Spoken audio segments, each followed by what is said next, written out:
so keep that in mind. Yeah, hey, forget I asked. That'll definitely do. Ew. Join the Discord. It was the least fun I've ever had playing this game. A small but vibrant and extremely humble community. No, I've seen the sleeves, but I'm like, you said you're suiting up, and then you put your sleeve on. Thank you for saying that. Because I'm a demon on the keys. Next thing I know, we're both dead. I immediately left the lobby. In Vietnam. What are they playing for? Are they playing to win? Stay humble. Stay humble. We are live. Welcome to the Dropshot, episode number 83, it would appear to be. My name is Casey, also known as Razinon. I am joined, as always, and now with a room that does not make me want to kill myself in game, of course. It's not super far off that feeling, but we're at least a little further away. By my good friend Tanner. Tanner, say hello to everyone. Tell us about the new decor. What's going on here? What's going on, everybody? Not much. Just added a little. Now, you didn't not mute again, right? You didn't do that again, right? You're such an amateur, dude. You disgust me. All right, come on, dude. I had a long day. Podcast over. I had a long day, bro. Come on, relax. All right, you're such shit. Go ahead. What's up? I got a nice little Amazon special little side table here. Got a couple little nice green plants. I've been watering them all day. Planted them a few weeks ago. Been massaging them, giving them lots of love. So they're growing nicely. Those are, of course, fake plants, right? Well, it's fake news, but yeah. Okay. Got my Modelo sitting there. Casey gave me some dumb floodlight that I need to figure out where to place it, but for now it's lit. I think the reason it's not super visible is because your webcam costs 10 yen. Well, also listen, the thing is it brightens that up so this doesn't look so ugly. That's the main thing. And okay. I was talking to Sierra too about getting the black curtains, and she's like, well, don't do that. That'll look even worse because then like no color will show on them at all. So I'm definitely returning those. So we'll figure something out. Yeah, she's hey, get her on the program to figure out your fucking room, dude. She's a photographer. She could tell you what looks good. I'll keep it in mind. Dude, you know what you could do if you wanted to be real fucking cutesy with it? Is get green screen curtains, and then you can make it like whatever you want. Yeah, that's the dumbest thing you've ever said. It's pretty dumb for sure, but it would be amusing to me. But yeah, so it's a start. So. It's something. At least there's some sort of other color back there. But yeah, that's about it. Yep. That's it. Yeah, that's it. And then I got a LED strip that I didn't have time to hook up because I just got it tonight from Amazon, and I worked until an hour ago, so... That is that. I'll put that around the edge here. So, anyway, yeah, it looks better. I mean, it's fine. It's better. So. Oh, what? That's a good idea. I'm gonna get just a Dropshot mug and just leave it sitting there at all times. I need to do that actually. That's a great idea. Yeah. So, check the links, of course, in the description in the show notes for our merch stores, and you could also find a link to our Patreon. On that topic, welcome to our new patrons. This is a great list. This is a great number of new patrons, which I'm very pleased to see it. And I was actually happy to begin this evening and not hold this program hostage because we got quite a number of new patrons of very big brain, high IQ individuals. So, Jaren G. I've actually never heard the name Jaren before. Have you? No, it's a good name though. I like that name. I like actually. it. I'm not mad at it. It's a good name. I like it better than like Jason, even. Jaren. It's a great name, yeah. It's okay. Maybe he just misspelled it. It's fine. It's a good name. I don't know about great, but anyway. Okay. Anyway, Jaren. Caleb B, Brian P, Ron K, Trent I wish you could H, say last name. And PPP. That's the entire name, all caps. Welcome to the Patreon, our new patrons. Fantastic. Patreon.com/thedropshot for bonus episodes per month. Typically Fridays at noon, but not always, as some of you may have learned. Now, we are going to be recording our next episode for the Patreon tomorrow. It should be out Monday or Tuesday. And of course, again, we will have a total of 4 for this month. We wanted to wait till Cold War came out.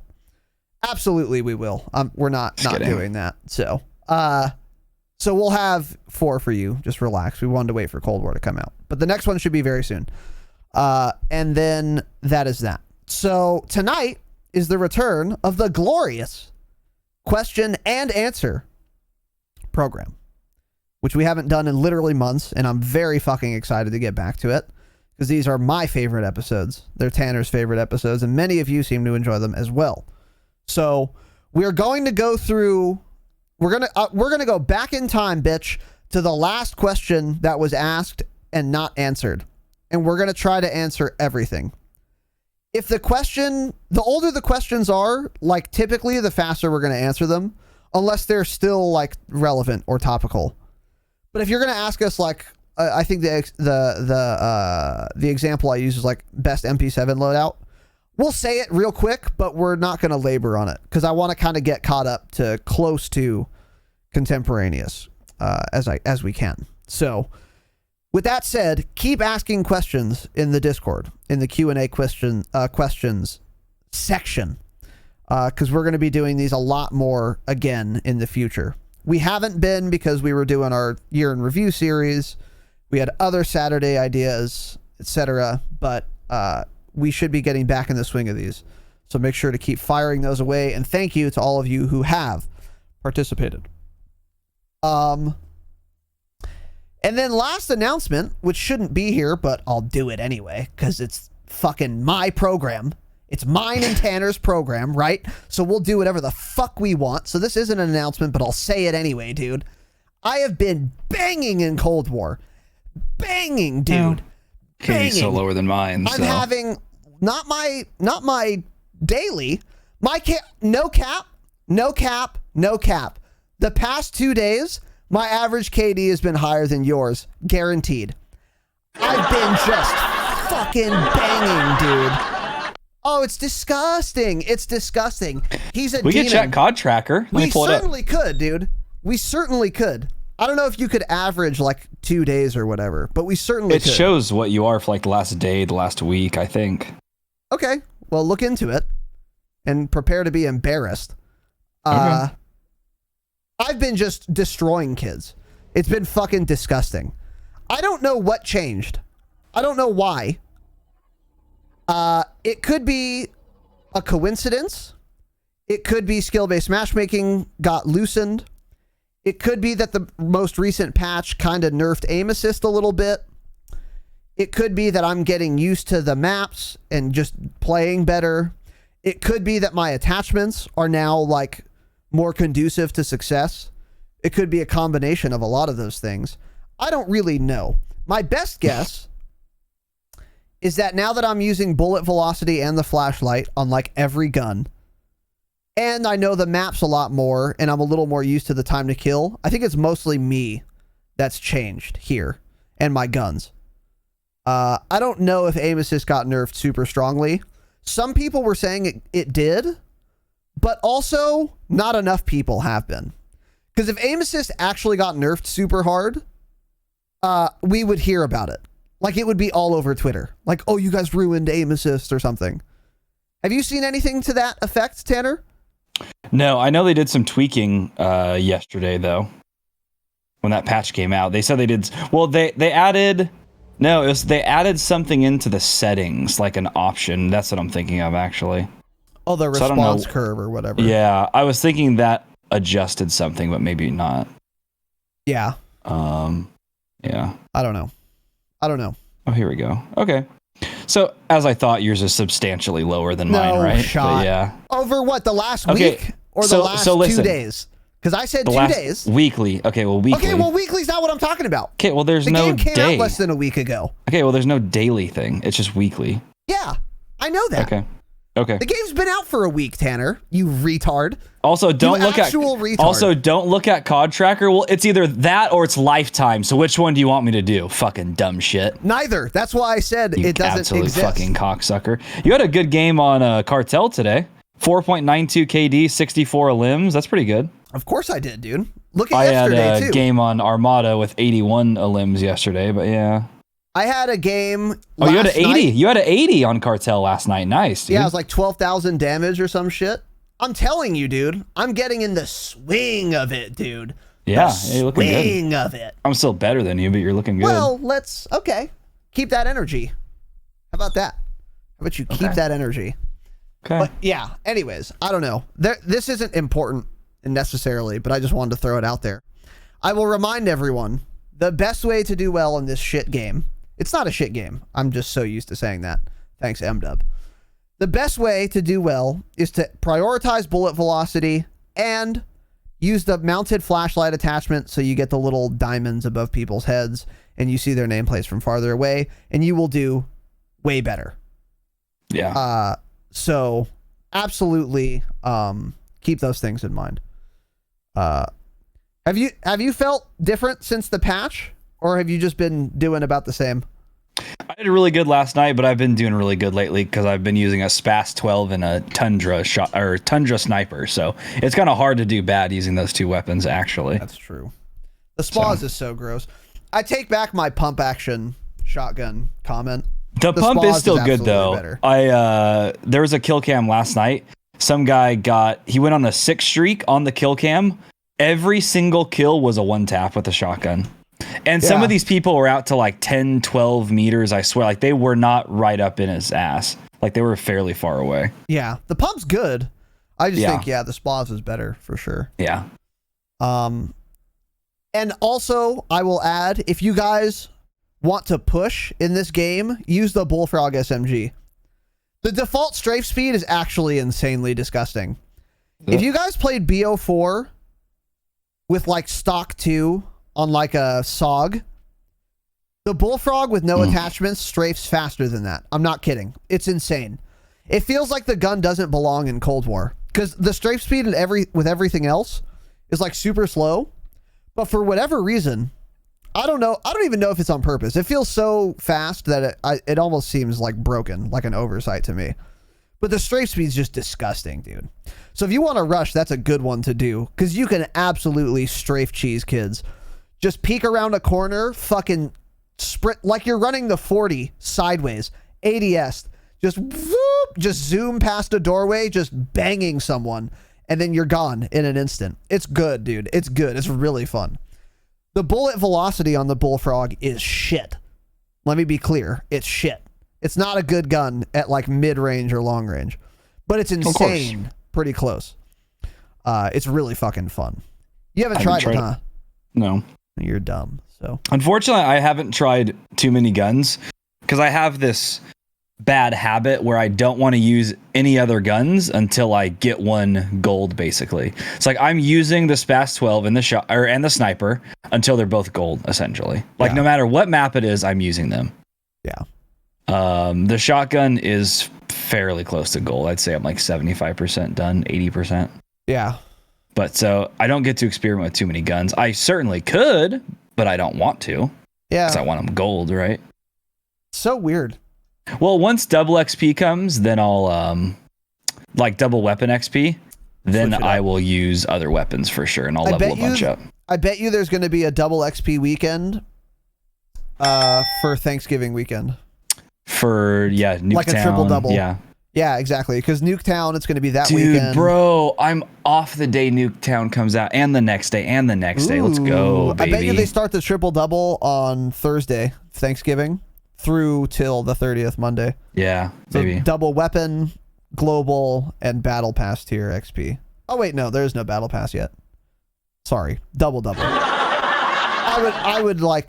I'm fairly confident they'll do that. So, anyways. Could be. You've been wrong before, but yeah. I've never been wrong in my life. Any other announcements, TDS? Nope. No? Okay. So without further ado, real quick.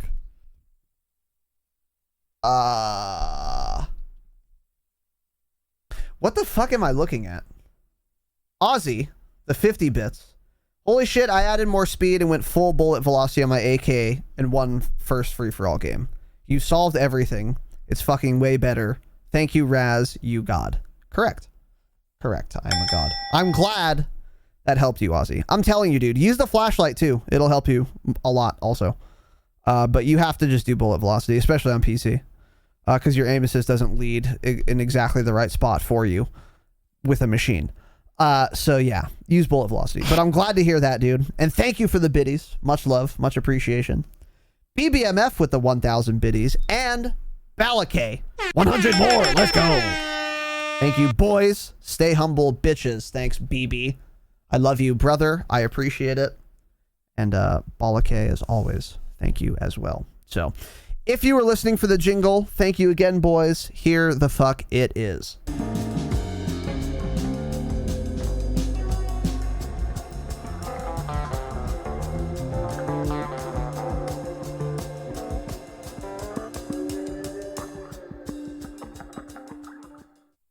All right. Yes, Ozzy, you want the flashlight over the target designator because the target designator only does it when you're ADS'd, which like almost defeats the purpose. Unless you're sniping. I would never use a target designator unless I was sniping.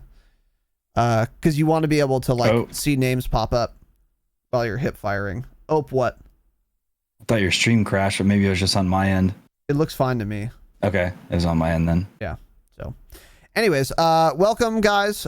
Today, we're bringing back the glorious Q&A streams. We've got a lot to go over, so we're just going to dive right into it where we first left off. And we encourage all of you listening, if you have questions, join the fucking Discord, of course, and ask them in the Q&A questions section in Discord. And if you post anything but a question there, I'm deleting it instantly. I've had people write paragraphs in this section and I immediately delete it and no one reads it.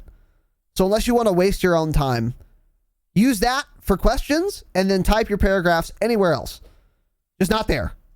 Don't answer questions. Anyways, let's get started. If I can find my mouse. Okay, great. So here we go. All right. Chewy asks, Casey's upgrading his wardrobe with European cut suits and Italian leather belts. Geez, these are old. While Tanner's dropping racks on custom furniture, are you guys misallocating Patreon funds? Are we getting scammed? Yes. Okay. No, we're not. We're investing in a website for you fucking people, okay? So we're not misappropriating any Patreon funds. Now, you might say the 3090s were a little excessive, maybe ill-advised, imprudent, but we also work jobs, which is a lot of what we used for the extremely expensive 3090 FTW3 Ultra Edition by EVGA graphics card. But no, of course we're not misappropriating funds, bitch. All of these are going into the website. The website's going to cost more than we've made on Patreon so far. What's funny? What? Is that custom furniture he's talking about, that couch, is finally getting delivered tomorrow morning. No, yeah. Really? What are the odds? That's that is funny. Crazy, yeah, actually. Because it is. Oh, of course it is custom. It's made here in Southern California. So the manufacturer just finished it, and it's being delivered tomorrow. Nice, dude. A nice L-shaped couch. Can't wait, dude. Maybe you should get some furniture for your den. Or whatever I think I'm going to. I'm going to get rid of this dumb shit bed back here and put like a black leather couch or something. We'll keep that in mind for sure. Next question from Chewy as well. Does Raz have to do the bonus Patreon episode shirtless? Yes, absolutely I do. Makes me want to unsubscribe and go support It's the Pickles GoFundMe. I didn't know he had a GoFundMe. Interesting. I hope he's doing all right. I don't know if that's actually true. I don't either, to be clear. I have no idea. But also, yes, I do.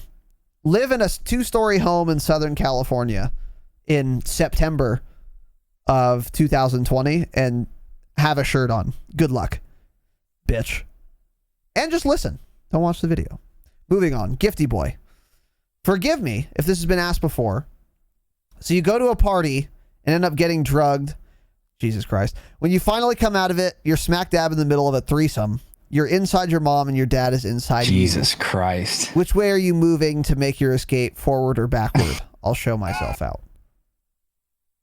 Can we skip this one? I would literally, I don't know what I would do, but my next move after that would be to hang myself in game, of course.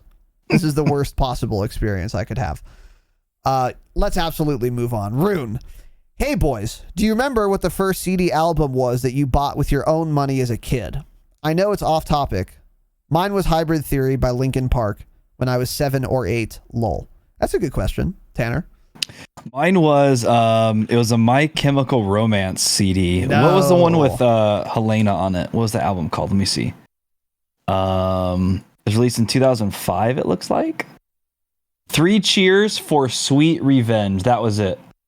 It was released in 2005. I remember, that's so fucking weird. I remember this. I remember going to the Target in our town and they had like 4 aisles of just CDs back then. So many CDs. And I remember that I saw it and like my mom was looking at it and it said like the warning, like explicit content or whatever the fuck CDs used to say on them. And she's like, I don't know. And I was like, Mom, like it's not bad. Like it can't be bad. Like my friends have it. And so she let me buy it. And that was the first CD. Damn. Really? She almost didn't let you buy it? Yeah. 2005. You were like 13, 12. Oh, dude. My parents gave up by then. I was buying whatever the fuck I want. That was probably about when they gave up, yeah. Yeah. You're like, I don't care. They like to pretend to put up a fight, but then they don't. Yeah. Yeah. Yeah. Yeah. It's like typical white move. It's like the white parent, like, no, and then they're like, they really don't give a fuck. They just want to convince themselves that they're parenting. They're of course not. So yeah, we can perhaps get to that. Maybe have a conversation with Dr. K. Yes, mine was Lenny Kravitz, American Woman. It was a cassette. No. It was a CD, I think. I don't know. I was young though. I don't think it was my own money. I mean, it wasn't my own money. But that's the first thing I remember. My mom asked me, I'm going to go to the music store or something. Do you want something? And Lenny Kravitz, American Woman was popular on the radio. Back when people used to listen to the radio and I liked it. So I was like, get that CD. And she did. And it was good. I don't know with my own money. I don't think I ever bought music with my own money. Oh, we're white suburban children. I didn't buy. Was that the question? I didn't buy it with my own money. Of course I didn't. I grew up in the How age would I of have money? I was 12. And LimeWire. So I was fucking torrenting shit. Yeah. Like a doctor in game, of course. Do you remember, did you have illegal and I wouldn't do illegal things. So there was this one kid at school at Foothill that would bring in, he would burn CDs for people. Like he would tell them like what you wanted and shit and like the playlist. And he's like, all right, I'm going to make you something. And then he would he would bring like a CD in a few days later. And I forget what they would call them, but there was Mixtape. No, but there was a type of CD where you could put like hundreds of songs on it somehow. Like it was a different file format or something weird. Blu-ray? But it's like, so like you couldn't just stick that CD in like a CD player in your car and the songs start playing. It's like you had to put it in a computer and then like transfer the files. He like burned me a bunch of those with a shit ton of music on it, just constantly. That's cool. So they were probably like zip files on a CD that you had to extract. Yeah, something like that. That's what makes sense to me. I was a hacker, so yeah. Well, okay. We'll keep that in mind. So okay. Anyways, let's move on here. Yeah. Hybrid Theory Linkin Park is a good purchase for an 8-year-old though. I used to fuck with Linkin Park when I was like super young too.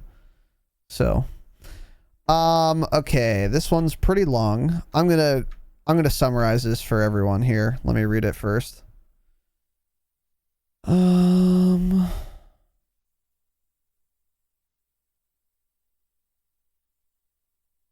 Yeah, this question I don't even think we need to answer because the game's out now. From I Need More Gunny. Yeah. Okay. Basically, he's saying the score streak system for Cold War. This is before the game came out. Would reward new frogs too much, and it wouldn't reward people who are good enough. And that's exactly what it does. Yeah, so like you were right. I don't know. I think he was asking for a prediction here, but that isn't relevant anymore. So sorry, but thanks. This is a good one. Chewy, all things being equal, It's not. say Tanner was single. Would you guys be able to live together in a studio? Oh, this isn't a good question at all. In a studio apartment with only one computer. Please explain why or why not. Of course not. Yeah. Yeah, this is not a good question anymore. I couldn't. It could have been a better question if it was like realistic. Like, could you live in like a small studio apartment? And like, that's the only question. Of course we can't live. What else would I do in a studio apartment without a full-time computer? Yeah, that's crazy. What the fuck would I do, Chewy? Huh? Yeah, this is, yeah. So you no. prick. No. There's not enough computers is the main problem. Yeah, of course not. So, let's move on. Blinder. Should there be bullet drop-off in multiplayer? This is a pretty good question, actually. Bullet drop. What do you think in multiplayer? Oh boy.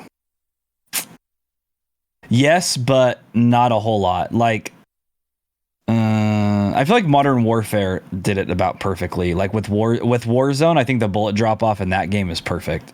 I mean, ideally on multiplayer maps, you shouldn't even be able to tell that there's drop off because they should be small enough, especially if it's a Call of Duty video game and it's like 6v6 or some shit. So it almost shouldn't matter, but I think there needs to be something. I mean, realistically, I prefer it without it. I feel like it's more fun if it's just like hit scan, you know? I feel like snipers kind of need it. That's what I was going to say. But, like, so that's then you'd have all the absolute dipshit kids on a controller running around quick scoping me across the map the entire game. Mm-hmm. So yeah, I do think it belongs in multiplayer. Just, you know, keep it toned. Yeah. I think it's probably bullet drop off. I think what you mean is, should it be projectile or hit scan? Because should there be bullet drop off in multiplayer? Like, that question isn't quite relevant. Yeah, I think there should be travel time though. Fuck. I don't know. Like in BO4, for example, pistols were hit scan. SMGs were hit scan, but that happened like 6 months after launch. But then ARs and snipers were not hit scan in BO4. That seemed to work pretty well. So like shotguns, pistols, SMGs, keep those hit scan, probably, as long as the damage ranges are balanced, so that you aren't just like cross-mapping people with a SOG, obviously. And then have anything like long range, have some drop off. Especially snipers. I would even be fine with everything being hit scan except snipers. Because a hit scan sniper on like a ground war map is too much. Mm-hmm. It's just makes sniping like trivially easy at that point. So I think there should be some, but it does have problems for sure. I would say, yeah, only snipers, maybe tac rifles, probably not though. That's what I would say. So yeah.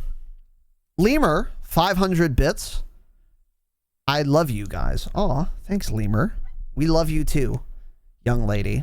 And Toady Boy with the 100 biddies. Let's go. Lemur, Toad.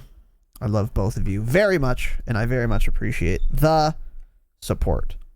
Vohio is a nice emote, by the way. Even though we Dan's game weebs here. But thank you again. Lemur and Toady Boy. Thank you. Let's move on here. Evicted Fetus. Change it. No, that's a good one. What is a brand you recommend for an Xbox controller? Fuck. I don't know. Not Mad Cats. I'll say that, because I used to use those and they were always dog shit when I was a boy. And I doubt they've gotten their shit together in the last 10 years.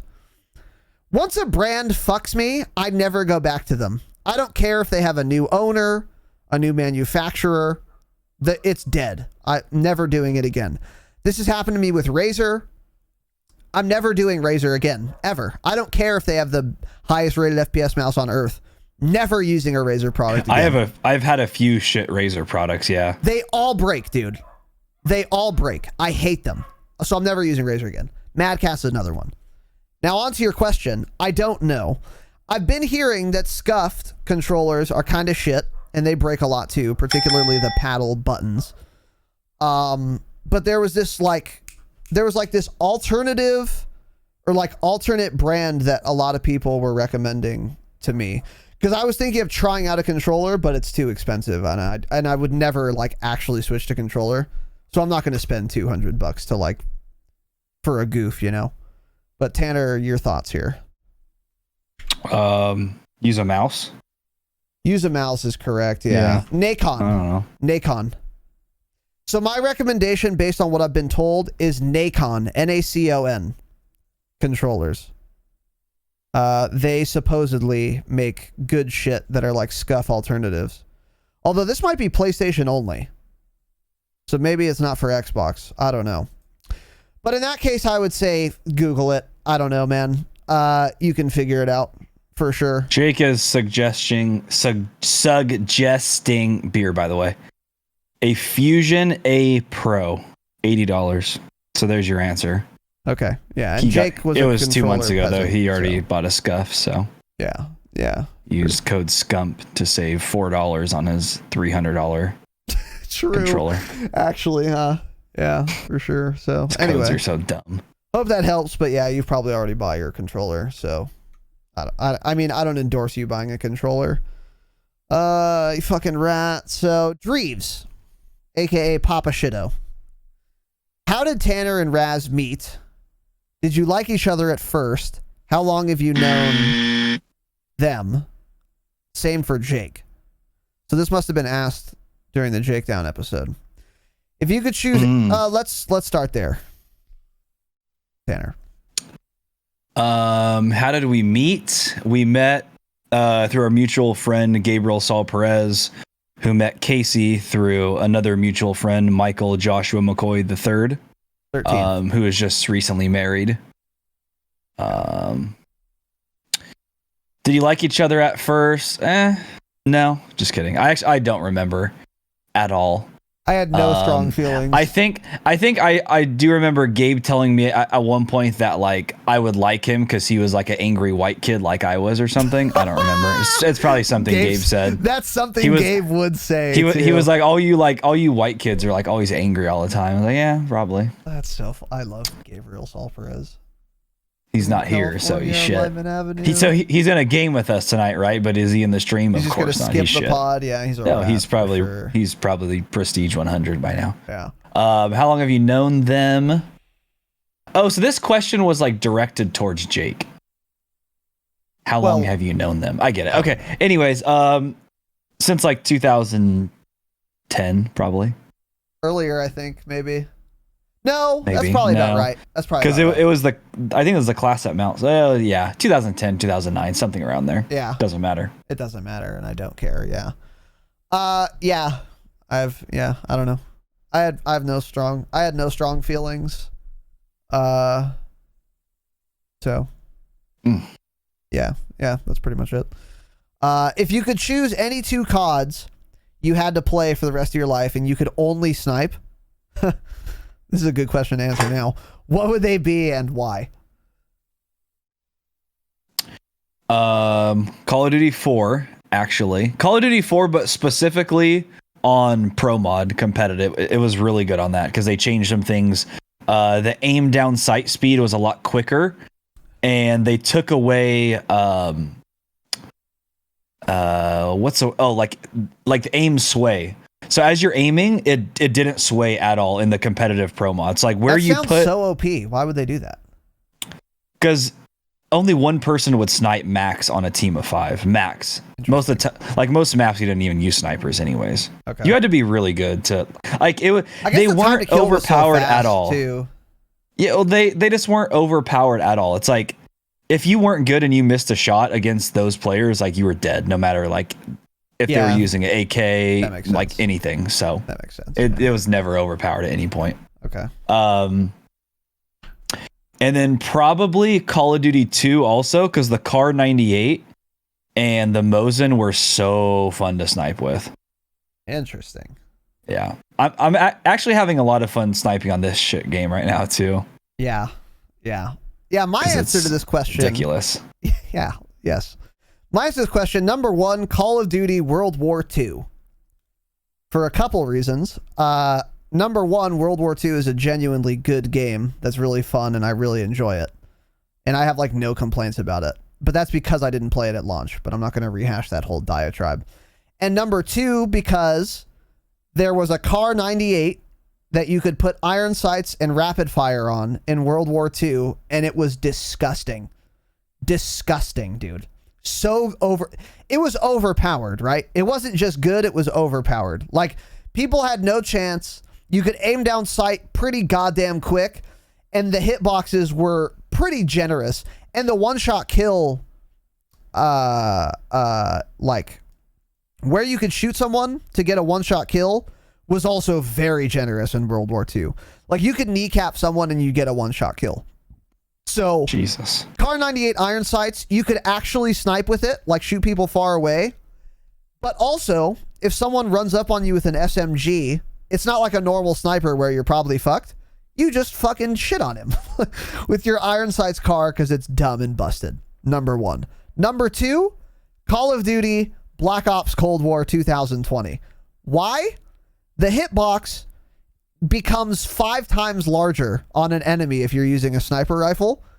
This is the easiest Call of Duty to snipe in that I've ever played. Easily. I don't know why the hitboxes are so generous, but they are, and I like rarely miss, it feels like.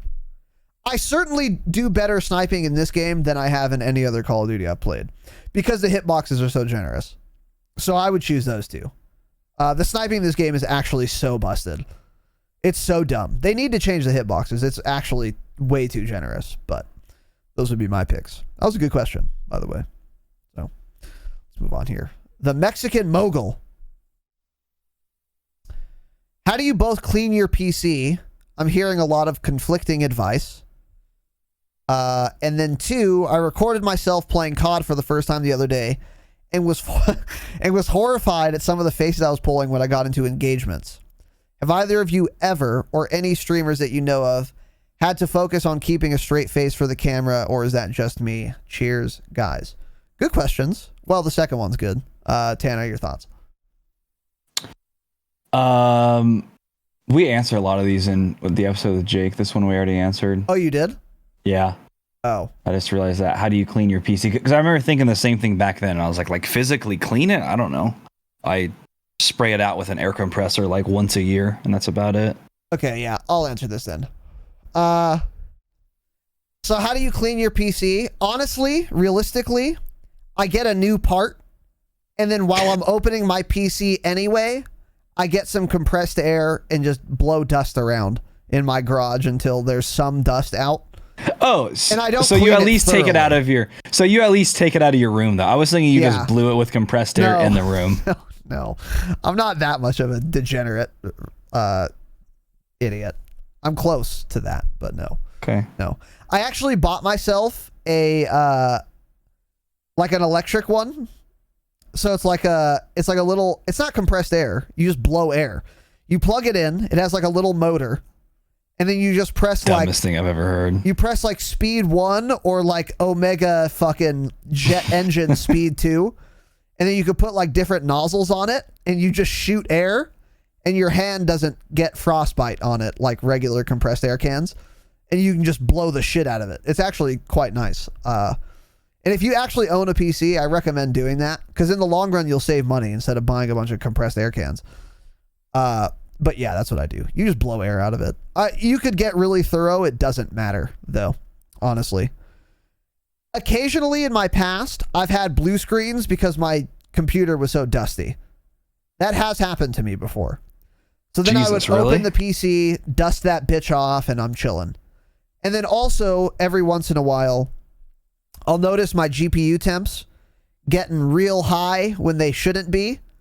And then I'll open my case and I'll say, oh, that's why. Because the fans are just dust. There's just they're dust not even everywhere. spinning. They're just stuck they're so just much like dust. hitching on all these fucking dust balls. So I'll just spray some air into the fans, get them spinning, dust flying everywhere, and then the temps will go back to normal. As for making weird faces when you stream, I don't know and I don't care. I've never thought of it. I don't care. But I'm the wrong person to ask on this topic. It's not. I think everyone does.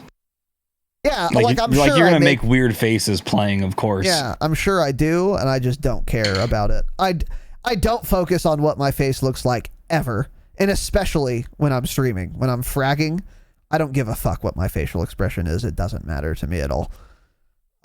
So, anyways, let's move on. I think this next one you guys answered as well, right, Tanner? Yeah. Okay. We answered like a bunch of these. Tell me where to start next. By the way, Miss Lemur Party with the 3-month Summerino. Let's go. Miss Lemur, I love you with the smiley face. You were very kind, young lady. Thank you. A lot of support tonight, Miss. I appreciate it. And I thank you very much. It means a lot. And I'm glad to have you here. As a counterbalance to all the toxic masculinity that this program attracts. That's a joke, by the way. We're not toxically masculine. We're just regular masculine. Especially me, obviously. Anyways. Okay. Have you figured it out? Jesus Christ. We actually answered like every single one of those. So we are down on page 9. Okay. Sly's question. That's where we left off. Sly's question. Okay. Because that was the next day. Okay. What kind of mouse and keyboard do you guys prefer? Light, heavy, 65%, full size, and so on. Tanner. So right now for mouse and keyboard, I'm using Glorious PC Gaming Race. Raz is the one that suggested them. Before that, I was using Razer. I was using a Razer keyboard. It broke. One of the buttons stopped working. Razer shit. After like a year and a half, 2 years. And I had gotten that one because my previous Razer one, also another button had stopped working or something. I don't remember. But I was using a SteelSeries mouse before this one. There was no reason I needed to change. I just wanted to try something else. I really like that SteelSeries mouse, and I still do. I think it was the Rival 310 I was using. Really good mouse. Big fan of it. A lot of people use that. Yeah, I did quite a bit of research. That was always like in like the top 5 FPS mice at the time, like 2 or 3 years ago. Mm-hmm. But I'm liking this one right now. I'm using the Glorious Model D. It's a good weight. I don't think I care too much about weight. I mean, this is like a pretty light one. I think there are lighter ones out there. But if it's heavier, it doesn't matter to me. I don't know. I don't really care. This one's okay. I like the size of it. I like the feel. The scroll wheel seems to be holding up fairly well. So we'll see. Haven't had these for too long, so I can't say if they're great quality or I can't say if they're great. Oh my god, I've had too much fucking beer. Great quality yet or not. Yes. Yeah, exactly. In terms of which size of keyboard, I just went with full size. I was going to do one of those smaller ones. I'm like, you know what? I use the numpad at times. I don't care. It's not like it gets in my way. Yeah. Actually, the full size keyboards cost less. No. So I'm like, I'm pretty sure they do through Glorious when you get them. Really? I'm pretty sure. Interesting. Okay. Fake I don't know. Though. Maybe not. It could be. Fake news. I don't care. Those people that try to make like really small ones, I'm just like, you're fucking dumb, actually. Yeah. Like people care. Some people care so much how their keyboard looks. It's like there's a whole Reddit community out there that just takes pictures of their fucking keyboards. For them it's to go so 3 dumb. and 40 in game. Yeah. They have like 12 buttons and they're like, oh, check out this custom build. I'm like, the fuck is that? You can't even spell with it. Like, what are you doing? Yeah. They're such dipshits. But yeah, full size keyboard, Glorious, Model D for the mouse. Yeah. This is an interesting question.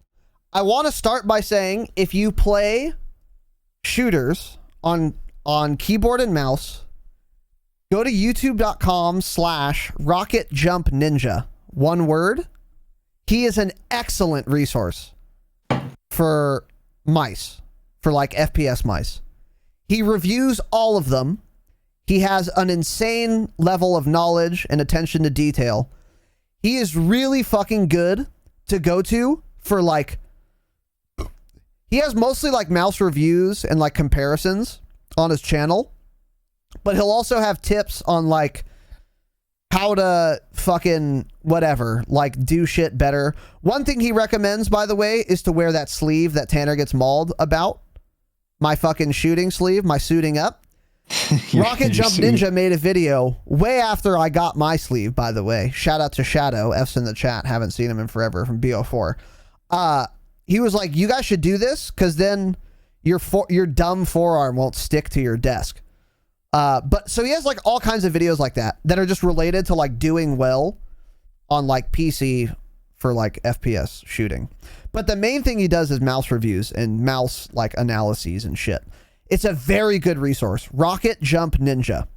Absolutely sub to him. He's fantastic. With that said, what kind of mouse and keyboard do you guys prefer? I just got my first wireless mouse, and I really like wireless mice. I really like it. The response time goes from 1 millisecond to like 4 or 5, which doesn't matter. It feels, there's no latency added as far as I'm concerned at all. Number one. And a bunch of pros use wireless mice, so I don't think it matters. And the reason I like wireless is because there are times where I would like drag my mouse bungee toward me if I needed to go like bottom left corner real quick, and it would fuck me up. With wireless, it just never happens. And there's no mouse drag, which is nice. It's cool. I was using the Model D- when I was still on wired, and then I wanted to try wireless, and SteelSeries came out with the, I think it's the Aerox 3. If it's not Aerox, it's AER something. Aeron, I don't know. I think it's Aerox 3 wireless though. And I really like it. I really fucking like it. It feels amazing to me. And I feel like my aim has gotten crispier. I swear to God. It hasn't, but yeah. And it wouldn't be because of the mouse necessarily, but I think it might be because it's wireless instead of wired. So I would encourage people to try wireless. It's really fucking nice, dude. I really like it for FPS. You just don't have to worry about the cable. And it's fun and exciting. So that's the mouse I use. The keyboard doesn't matter at all. How about that? The keyboard doesn't matter at all, almost. The only thing, I got the glorious modular mechanical keyboard, and that's cool because you can choose what switches you want. This is getting real nerdy, but it actually helps. So what I did was I got a bunch of like Kale Red box switches, which are like, basically the switch determines how hard you have to press for the fucking key to like trigger, to actuate is what it's called. So I got like normal ones, like standard FPS type switches for every key, except my spacebar. I changed that switch to one that's really heavy. So you have to press it quite hard to press spacebar. And that's good for me for FPS because I rest my left thumb on the spacebar. And then there were times when I had a normal switch here that I would accidentally jump. And that's really bad in an FPS because you can very often get shit on, especially if you jump when you don't mean to. So I just made that switch super fucking heavy so I never accidentally jump anymore because I have to like work for it to actually jump, which is perfect. So the modular keyboard is really cool for that reason. But if you like the switches or whatever, then the keyboard doesn't matter at all. 65% or full size doesn't matter at all. I use my numpad 8 hours a day for work, so I got a full keyboard. If I never used my numpad, I'd still get a full size one because it doesn't matter. So, yeah. So anyway, yeah, the size of your keyboard's not going to change anything as far as performance goes. But anyways, I hope that was helpful. Next one here from Fado49. Change it. For a person who wants to switch to PC, what's the most important things to keep in mind when buying a PC? we've kind of answered this, but we can hit it again pretty briefly. Your thoughts, Tanner? I would say a lot of people set their budget. They're like, okay, like $1,000 max. And then they don't think about everything else they have to buy. A mouse, a keyboard, a headset, a monitor or two. A bunch of things like that can add up and cost hundreds of dollars. So that's true. I think the best thing to keep in mind is everything you have to buy besides just the tower. I mean, if you have to get DisplayPort cables, HDMI, it all ends up adding up. And then it's like, don't spend $1,400 on a PC and then get like a cheap 60 hertz monitor because you ran out of money buying the PC, because then it's just a complete waste. And buying a decent gaming PC was a waste of money if you do shit like that. So I would also say save up as long as you can and live without it until you get to a point where you can buy pretty good parts. It's like, yeah, I like, you can buy cheap parts and do it that way. But as somebody who's done it that way, I would suggest just ideally get to the point where you can just buy something more expensive. Yeah, because you're going to want to immediately switch out the cheap parts. Yeah. Or they'll fucking ruin your system. Yeah. This never happened to me. Don't go cheap on a power supply. Yes, that's exactly what I was going to say. This has never happened to me, but I've heard of people getting shit power supplies that don't regulate incoming voltage well enough. So if there's a power surge in your house and your power supply is dog shit and doesn't like cut the current, or I'm not a fucking electrical engineer, I don't know, do a power supply thing, then your entire motherboard gets fried and it ruins everything. Your CPU's shot, your GPU's shot, your RAM is shot. It's the whole system's quite literally fried, like actually. So get a nice power supply from a reputable brand so that if a power surge happens, your power supply will do what it's supposed to do, which is immediately shut off and not send that electric current through anymore. So if you're going to cheap out on anything, do not the power supply. Do not do that. And that's one of those parts also that the pre-built companies do cheap out on. Like if you buy like Cyber Power or, I Buy Power, companies like that, usually their power supplies are just some no-name generic piece of shit. And then they just use aftermarket cable extensions so it looks nice going into your case. But really the power supply is some cheap piece of shit because they can save, $20-$30 per build on that. Right. Yeah. And most of the time, a cheap power supply doesn't matter and it'll work fine and it'll do what you want it to do. But the one time you get a power surge, your entire PC is dead. It's just not worth the risk. It's not worth the risk. So, yeah. We've talked about this more, though. Fado, go to Linus Tech Tips. Start watching videos. Linus Tech Tips is one of the best YouTube channels on earth, by the way. Super informative, but they're also genuinely entertaining. And I really like Linus. Yeah, he's a weird guy. He's such a fucking idiot. I love him, dude. So shout out to Linus Tech Tips, friends of the pod. But let's move on here. Next one. This is an interesting question from Tech Deku. Are console peasants still people? Banner. No. Correct. I consider them half human. They're subhuman rats. So let's move on. But even worse than that are people that use a controller on a PC. True, you scum fucks. No, in all seriousness, I'll say this again. It's all jokes. We're playing video games. I don't care what system you play on. I don't care if you use a controller. I'm going to complain about you, but it doesn't actually matter. We're playing video games. We have many listeners who play on console, who play on controller. We love all of you. We respect all of you. But we're still going to talk shit about you. So keep that in mind. Tanner's notwithstanding. Next one is from Sly here. I'll answer this one. Why does Raz look like Gollum 95% of the time? Jesus. This is a great question, Sly. I never sleep enough. That's why. So my eyes are sunken in and they're they're just permanent black bags under my eyes because it's too hot in my room. My dogs bark too often and I never sleep enough, and I'm too busy, and I go to bed too late. So this is why I look like Gollum 95% of the time. So next one, Aussie Menace. Jesus. Okay. Sorry, Tanner. Apologies if this is a repeat question. It's not. But Raz, if you had any experience as a public speaker, also, were you always a confident kid growing up? Because there's absolutely no denying. Okay, this is just a lot of sucking you off shit. Yeah, there's absolutely no denying that you're some sort of charismatic god king. As much as I hate to give you a compliment, you speak incredibly fluently and seem to never be able to shut up. I suppose that's a good thing. All jokes aside, love you. Okay. Okay, let me one by one. Have I had any experience as a public speaker? Kind of. My first job, so I started doing karate, Shotokan karate, when I was 14. And then I was training like 6 days a week.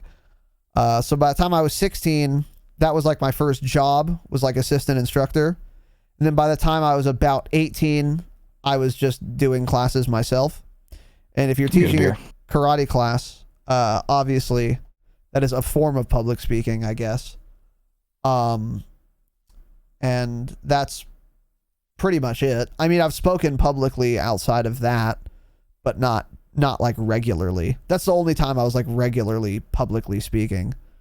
Because like I went to college and you have to take a public speaking class in college. So I did that. I wouldn't call that public speaking though. I wouldn't call that experience as a public speaker, I should say. I did exceptionally well, by the way, obviously. But yeah, the job of like teaching karate did not make me a good public speaker. I was born this way. So me teaching karate helps almost not at all in my public speaking aptitude, because I was just born this way. Like that didn't make me the glorious podcast host that I am today. If I had never done karate or never publicly spoken in any capacity, I would still be in front of you this evening in exactly the same way. I was just born this way. There was no training. There was no classes. There was the community college class. That didn't help, obviously. Community college. So yeah, I don't know. I was just born this way. Also, were you always a confident kid growing up? I don't know. That's an interesting question. I mean, confident, it depends on the arena. Like, I'm not confident in my ability to catch a fucking Hail Mary, you know, because I'm not a football player. I'm not good at football. I'm not confident in that. Okay. But I'm confident in like other abilities that I have. I just don't like the framing like, oh, are you confident? It's like people ask these things and it's like the question doesn't make sense. Like, am I confident in what? I can't fucking land a plane in the Hudson River. So not confident there, but I'm confident, I don't know, doing a podcast about Call of Duty. So I've always had a pretty good sense of what I'm good at and what I'm not good at, I would say, even as a child. So I don't know. That's kind of that.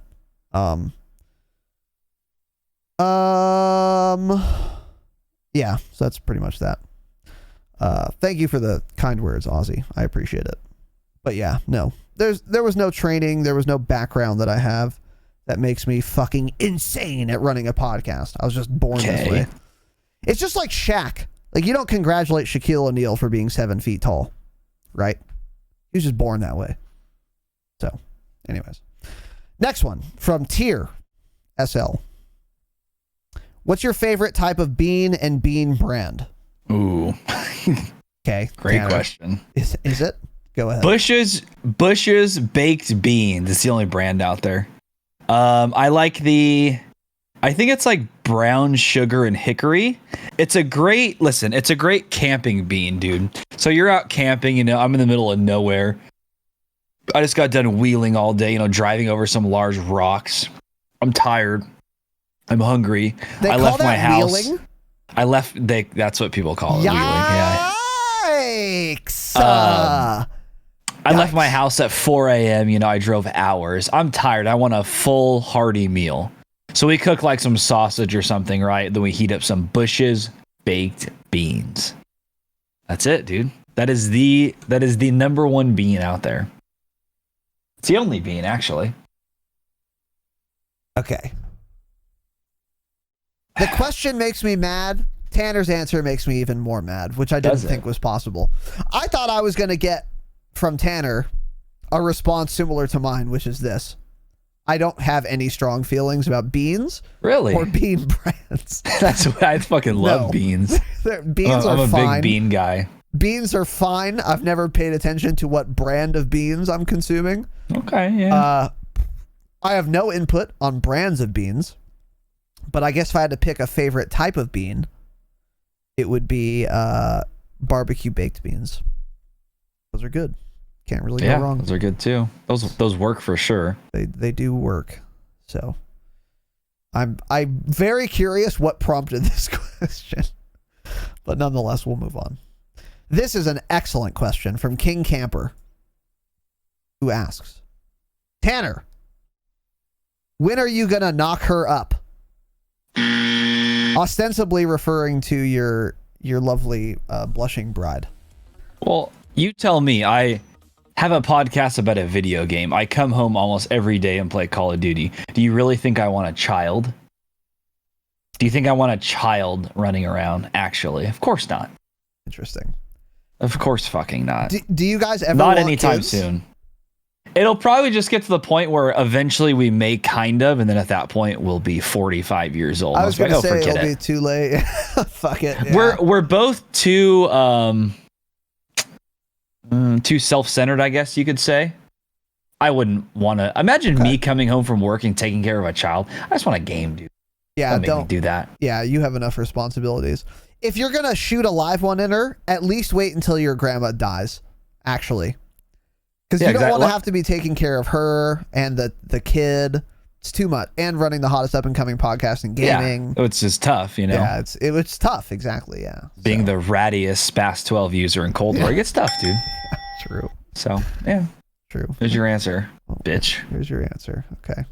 This next one is from Tyler08, the drop child,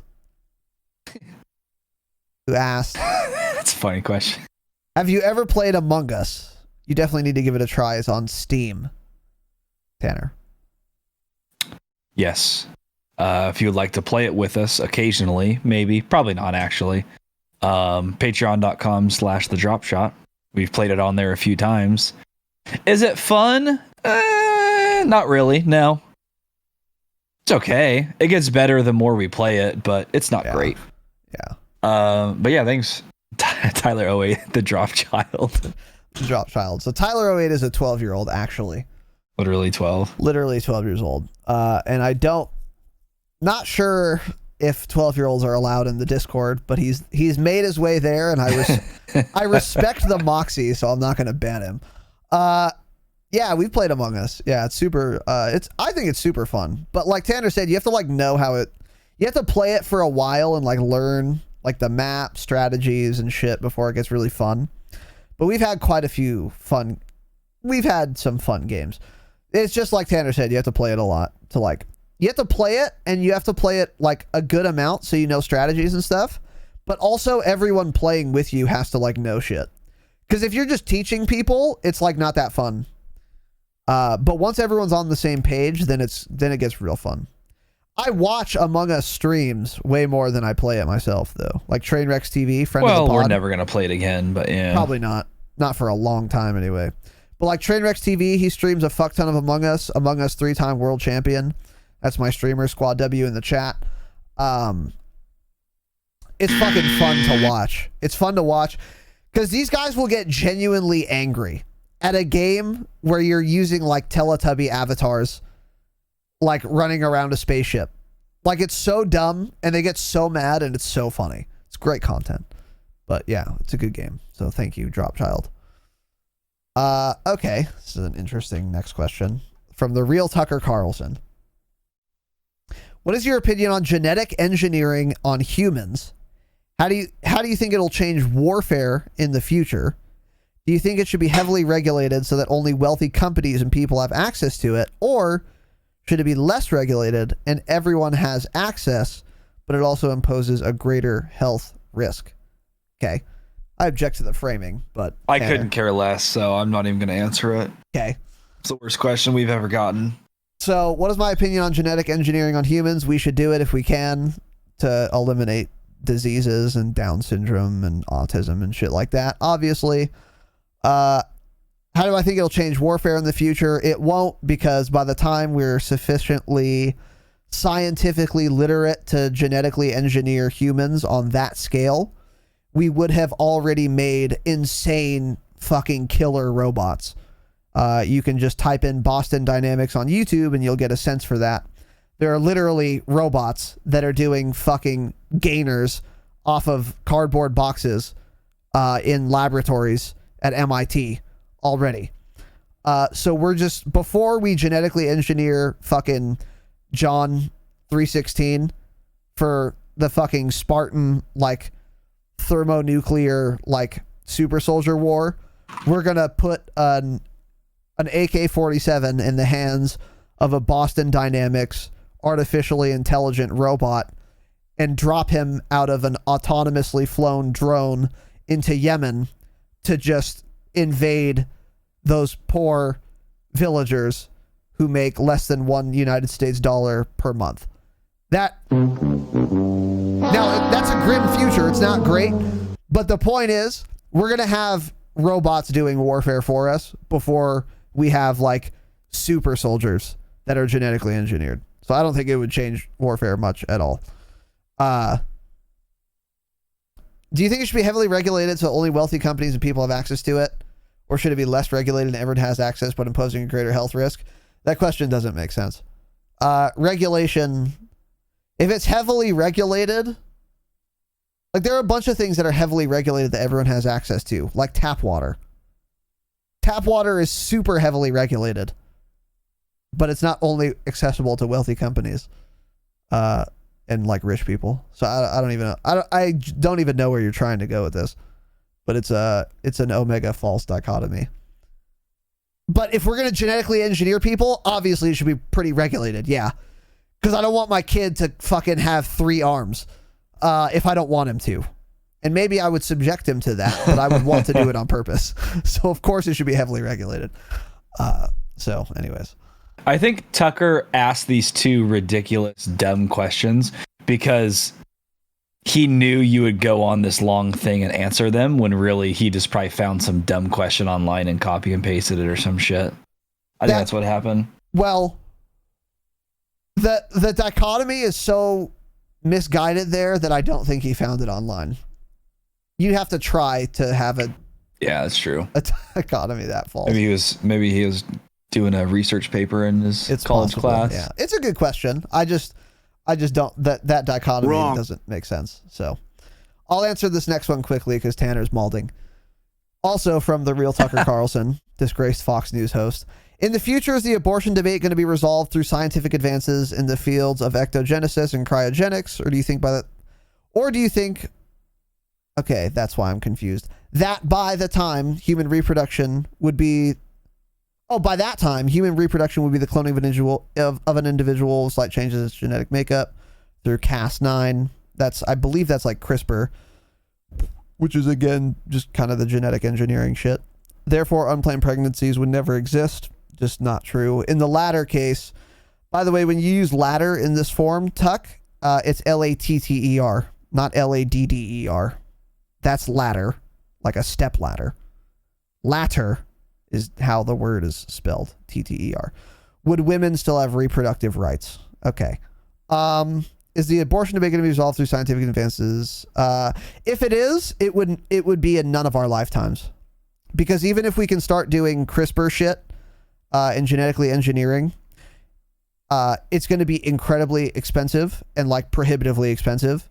And people who are having children at 17 years old are typically not the types of people who have access to a fuck ton of money to go to a genetic engineering laboratory and drop $80,000 on fucking whatever, changing the color of their their embryos' eyes. So, and yeah, I don't even know if we would ever be cloning in this to reproduce. I think almost certainly we would not be doing that. I don't see cloning being legal in the United States for a very long time, if ever.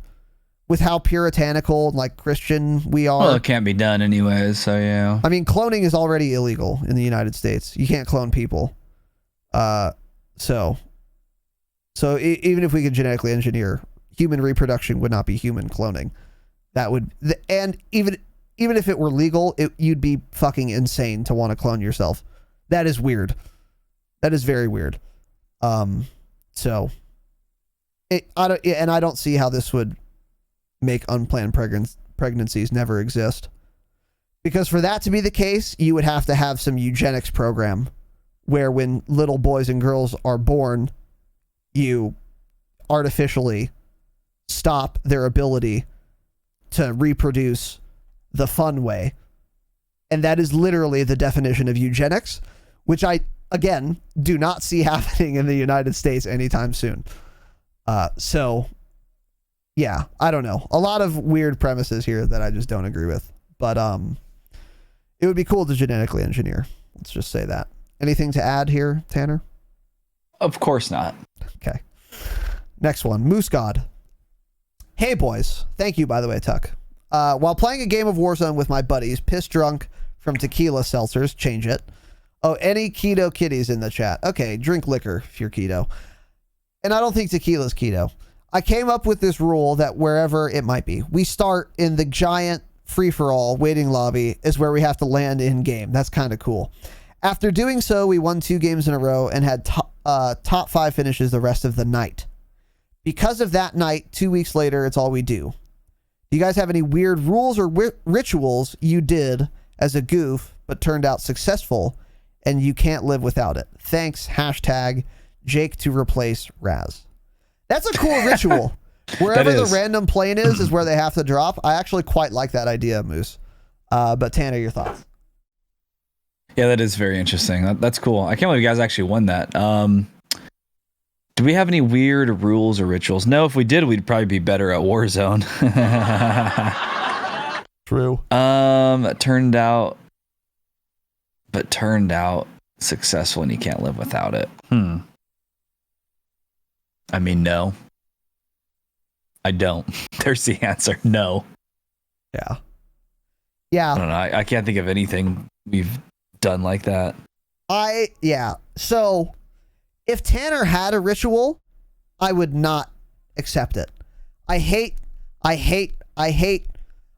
astrology. I hate tarot cards. I hate rituals. I hate, this is my good luck, cum sock. Good luck, cum sock. Fuck, that would have been funny. Kind of. It wouldn't have been funny. Doesn't matter. All this like fucking Wiccan shit. I hate it. I hate all of it. I hate rituals. Whatever.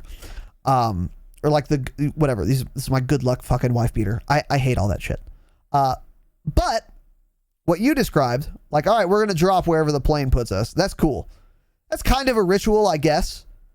But when I think of like ritual, anyways. No, we don't have anything like that. But it would be cool to do, I think.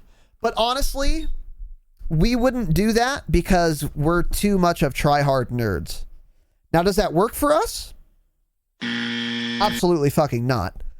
But if there was any kind of ritual that would force us to land somewhere suboptimal, for example, we just wouldn't do it because we're rats. Yeah, exactly. So, no, we don't have any rituals. That's cool, though. I like that. I like the idea of that. Something like that, but we don't have anything of that kind. The closest thing we have is we default to train station, but that's not like a ritual. It's not like a thing we always do. But I see where you're going with this, Moose, and I actually quite like it. So Warzone shit, but yeah. And also BRs are shit. So good question. I like your idea. And I'm glad you guys did well, by the way, but it was a coincidence. That's my point. From Mystifier. From the BO4 days. How do you think they do DLC with zombies? Are they going to go back to the old model of map packs for $15? I doubt they do free zombies maps, but I also can't see them charging for multiplayer maps after all of them were free in MW. My best guess, they either include the zombies map in the battle pass or create a zombies battle pass and include the map there. Tanner. Well, of course, there's not going to be any paid DLC in zombies. I think they know at this point that they can no longer do that and get away with it. So any zombies content we get, I doubt there's going to be its own battle pass. I can pretty much confirm that.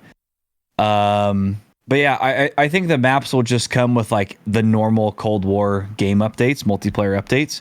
We'll just get like new zombie maps or, you know, features here and there. So there's no way they're going to charge for anything like that. 1,000% agree. Yeah, Mist, I don't know why you think they would. There's no way. I'll bet you money on it. I'll PayPal you $300 if they charge money for a zombies map in any way. Whether you pay for the map or you pay for the battle pass to access the map, it's absolutely not happening. There's no fucking chance. So it's going to be free, just like the free just like in MW, when a new multiplayer map came out, it was just free for everyone the day it came out. Zombies is going to be the exact same way. I guarantee it. I guarantee it. So, yeah. So if you're a zombies player, that's good. It's one of the things I really liked about MW and how they've changed direction. Yes. So yeah, there's no fucking chance that they. What was the only thing you liked about MW? Yeah, pretty much. Next one, Ryan Set, young Ryan. While the things we've seen from Cold War thus far are generally positive, do you share my concern that Treyarch could possibly still put out a lackluster game, knowing that the general opinion of MW is so low that as long as it's not as bad, it'll still be well received by comparison? Okay. The question makes sense. As a big sports fan and sports game player, I see it every year with EA Sports and their monopoly on sports games. They know there's no competition and their games reflect that. Your thoughts? It's a very good question. Tanner. Well, it's kind of weird to answer this now because Cold War is not getting great reviews at all. The multiplayer, especially. I mean, everyone likes the zombies, the campaign, but multiplayer, I would actually say the average person has complained more about this than Modern Warfare. I mean, I thought the Modern Warfare launch was terrible. I hated the game until we found tens. And even then, I wasn't the biggest fan of the multiplayer. But I think this game has taken a lot of hate so far. So they did put out a lackluster game, actually. They didn't have much time to do it. And they put it out, and it definitely fucking shows. Knowing the general opinion of MMO is so low, as long as it's not as bad, it'll still be well received. Yeah, well, it hasn't been very well received at all. Everyone's like, love the zombies is great. Multiplayer fucking blows.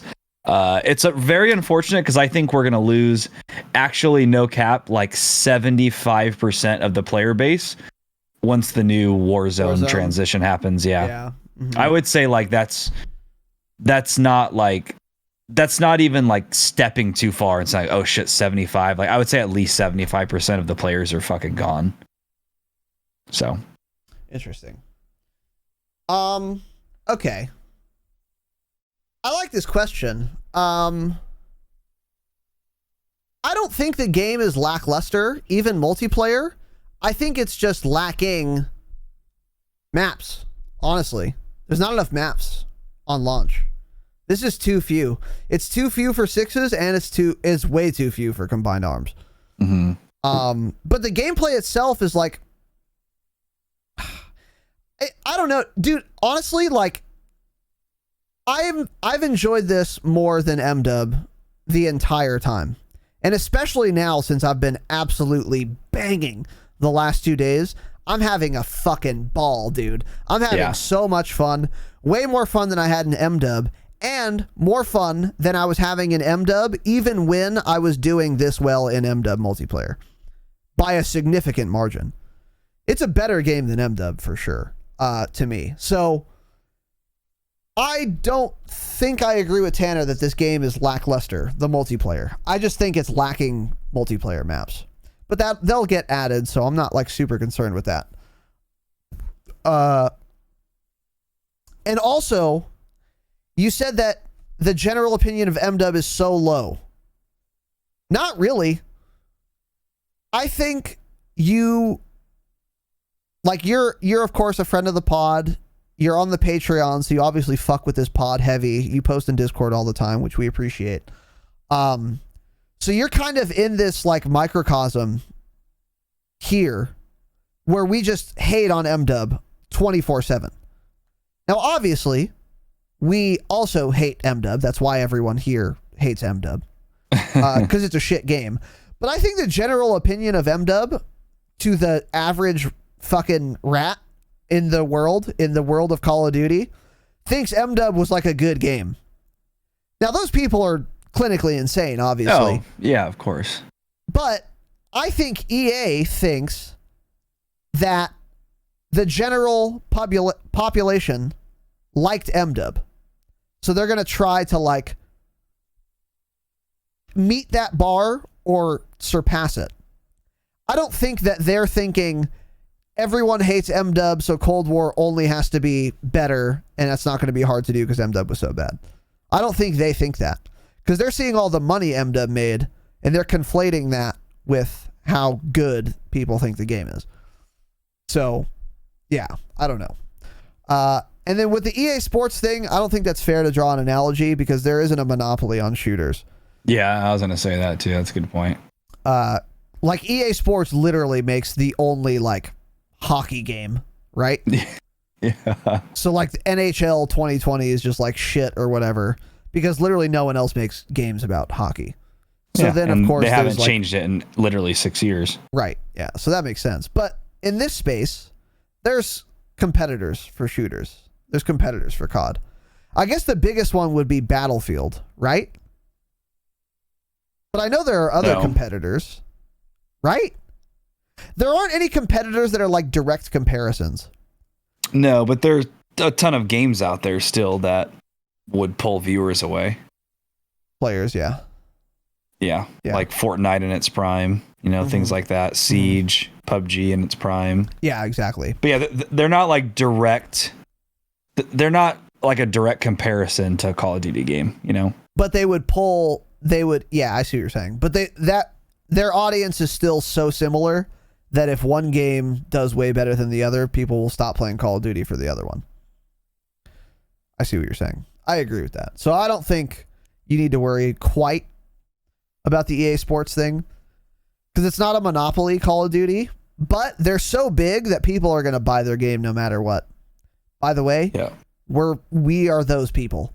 Exactly. I'm going to buy the next COD, even if it's absolutely terrible. Because I'm a sucker and I'm, whatever, sucked into the franchise. It would have to get catastrophically. Oh, Halo's another competitor. It would have to get catastrophically like shit for me to stop playing it. Like really, really, really bad. So I don't know. That's a good question though. So thank you, Ryan. Claptimus with the 5 gifty boys. Oh shit. A total of 73 gifted subscriptions to twitch.tv/Razinon. Clap, dude. You're a fucking mad lad. I love you. I appreciate you. And welcome back yet again to the program. Clappy boy. I'm honored, humbled, and of course, privileged. Thank you, dude. It means a lot. Fucking insane. And you've been subbed for a while, dude. 7 months? You're one of the longest subs to this program, Clappy boy. But April. Yeah, that's a long time. But I appreciate the support nonetheless, dude. It means a lot. So thank you very much. And Balake, 100 more biddies. Let's go. Thank you, brother. Showing out tonight for sure. Much love, and I appreciate you. Balake, clap. Thank you, boys. Means the world to me. And now we will move on. This is a good question from the real Tucker Carlson, disgraced Fox News host. Which score streaks do you prefer, AI controlled or user controlled? Which would you like to see more of in Cold War? Tanner. User controlled are fun to use, but AI controlled are usually, they're often just better because like you don't have to do anything. So like especially in Modern Warfare, the VTOL was probably my favorite streak overall because you called it in, it easily got a few kills from the initial bombing, and then it came back and it just sat over the map and just killed everything. But you can still move it to areas where you were. Like as you're running somewhere, you can press F and it comes to that area and covers that area. I mean, I guess even like a cruise missile is considered user controlled. So it's like things like that. So like, let's talk about Cold War. My 3 favorite right now are probably Napalm Strike, cruise missile, and I've been running a lot of like artillery artillery and then War Machine. So Napalm Strike, really fucking good. That's completely AI controlled. Artillery Strike, it's user control that you mark where you want it. Did it freeze again? Oh my god. No, we're back. We're back. We're good. Okay. It's still recording, so just go ahead. Just okay. Up, yeah. But yeah, so artillery, you call it in, you get a bunch of kills with that, and you just mark where it's at, and it drops. But my favorite streak probably in Cold War is War Machine right now, and that's totally user controlled. Because it's like, so with something else, say like a chopper gunner, your character's just standing there doing nothing, and you're gonna die, right? And you're around with a chopper gunner, and that's fine. But like if you're on a decent streak or something and like call in your kill streak, which you shouldn't anyways, but if you did it on accident and you fuck that up, then you're dead, right?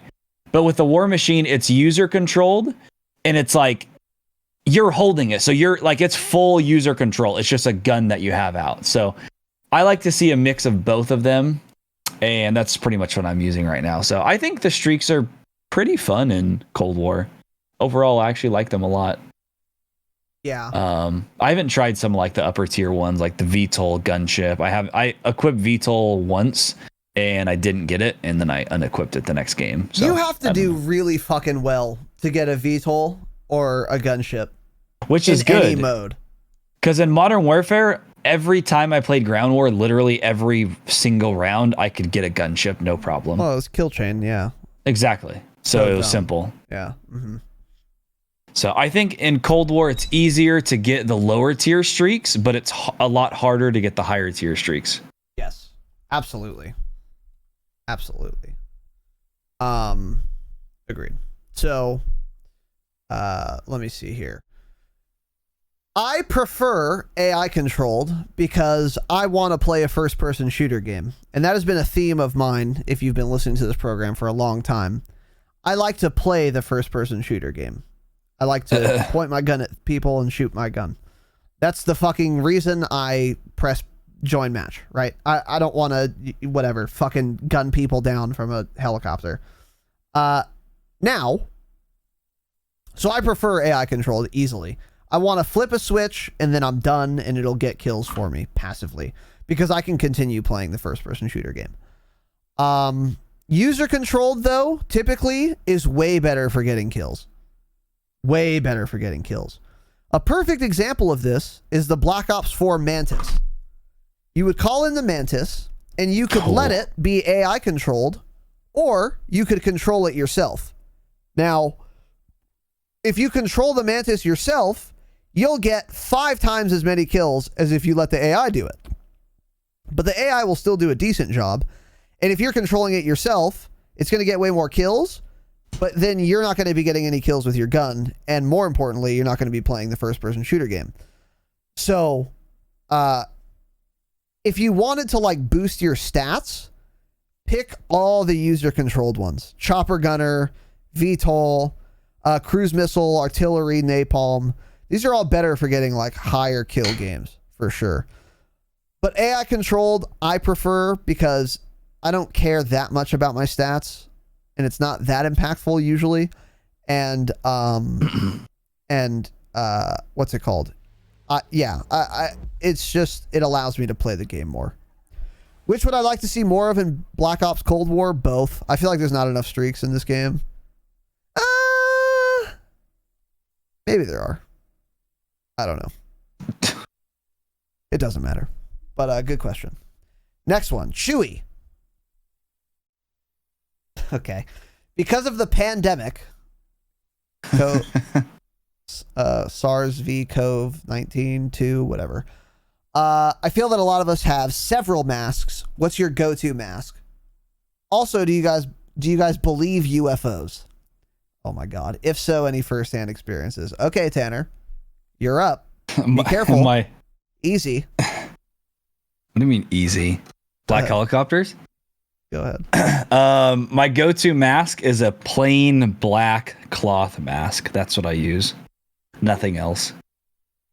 Do you guys believe in UFOs? I do believe in UFOs. And of course, I've never had any first-hand experiences because nobody has, right? Because nobody's ever seen them because we don't know if they exist. I mean, there's stories. There's lots of stories out there. But I do. And Sierra was watching a show one time, and it was like, no. It was a documentary, and it was like this entire town. I don't know what state it was in because I wasn't fully sitting down watching it. But it's like this entire town literally saw something in the sky, and like the whole town thinks it was a UFO. Nobody can explain it. And like weird things were happening in the town that day apparently, and all this shit. So that's weird when you hear stuff like that, because usually it's like one random farmer. He's like, oh shit, I saw a flying saucer. It's like, well, you were in your cornfield at 4 a.m. You were drunk. So I don't believe that. But I do believe there has to be something out there, right? We're not the only thing. Yeah. It's almost impossible. So there's probably something out there. I do believe in them, and it is something I'm interested in, and I wish like there was more info on this, but there's never gonna be, right? There's just never going to be. Yeah. Unsolved Mysteries. Yes, that's what it was. It was an Unsolved Mysteries episode. Jake's seen it. See? They know. Yeah. So that was like one of the few episodes where I was like, dude, holy fuck. There's like an entire town says the same shit about this, and they all saw it. Makes you think, dude. Okay. Makes you think. Okay.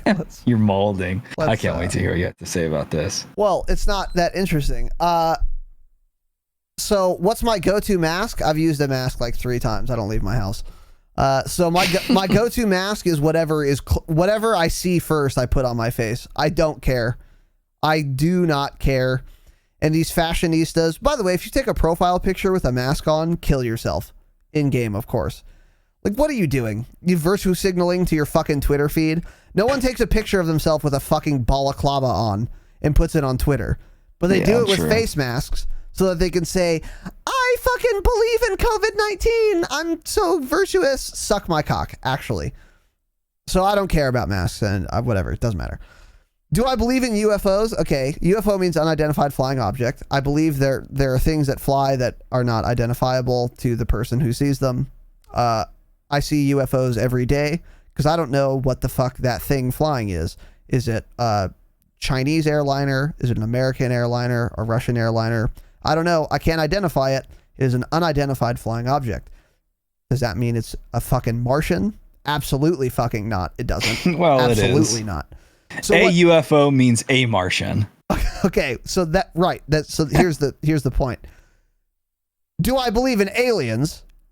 Extraterrestrial beings who fly around Earth is what you're asking. I would bet money on. No, I don't. I don't believe in them. If aliens wanted to fuck around and like investigate Earth, they would have to be so scientifically advanced just to get here that they could easily observe us without ever being detected by us retards on Earth. Very easily. So, I have a spacecraft that is capable of going to a different solar system, right? But I'm too dumb to stay hidden, even though I ostensibly want to be hidden. That's not real, right? If they're smart enough to get here from another solar system, they are easily smart enough to never be detected by anyone. So let me amend. You are fake news. Let me amend my answer. They're coming from Area 51, bro. No, they're absolutely not. So maybe there are aliens fucking around and investigating Earth, That's possible. If there are, no one's seen them ever. Because they would be way too smart, unless they wanted to be seen. Obviously. Which I guess is possible, but I don't believe it. No, not really. Of course I don't have any first-hand experiences. Just like I don't have first-hand experiences with ghosts and poltergeists and zombies and the Tooth Fairy and Santa Claus and fucking leprechauns, right? Because these things are not real. They're not real. Now, I agree with Tanner. I think aliens, for lack of a better term, exist. Martians, little Martian boys. I don't think Martians exist. Maybe. I doubt it. But I think aliens exist somewhere. I mean, the odds of that not being the case are astronomically, infinitesimally low. But they fuck around and come here? Probably not. But if they do, we've never fucking seen them unless they wanted to be seen. Yeah. So the point here is this.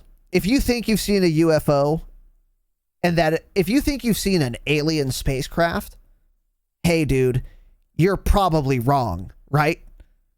It's probably something you don't know what it is. Doesn't make it a fucking alien. It's like, let's move on. Bush turkey. Okay. Do you think it would be good to drop the blackout map into Warzone? Tanner. Don't know, never played it. It had color, I know that, but that was the game, not the map. So yeah, true, yeah. Yeah, I never played it either, so.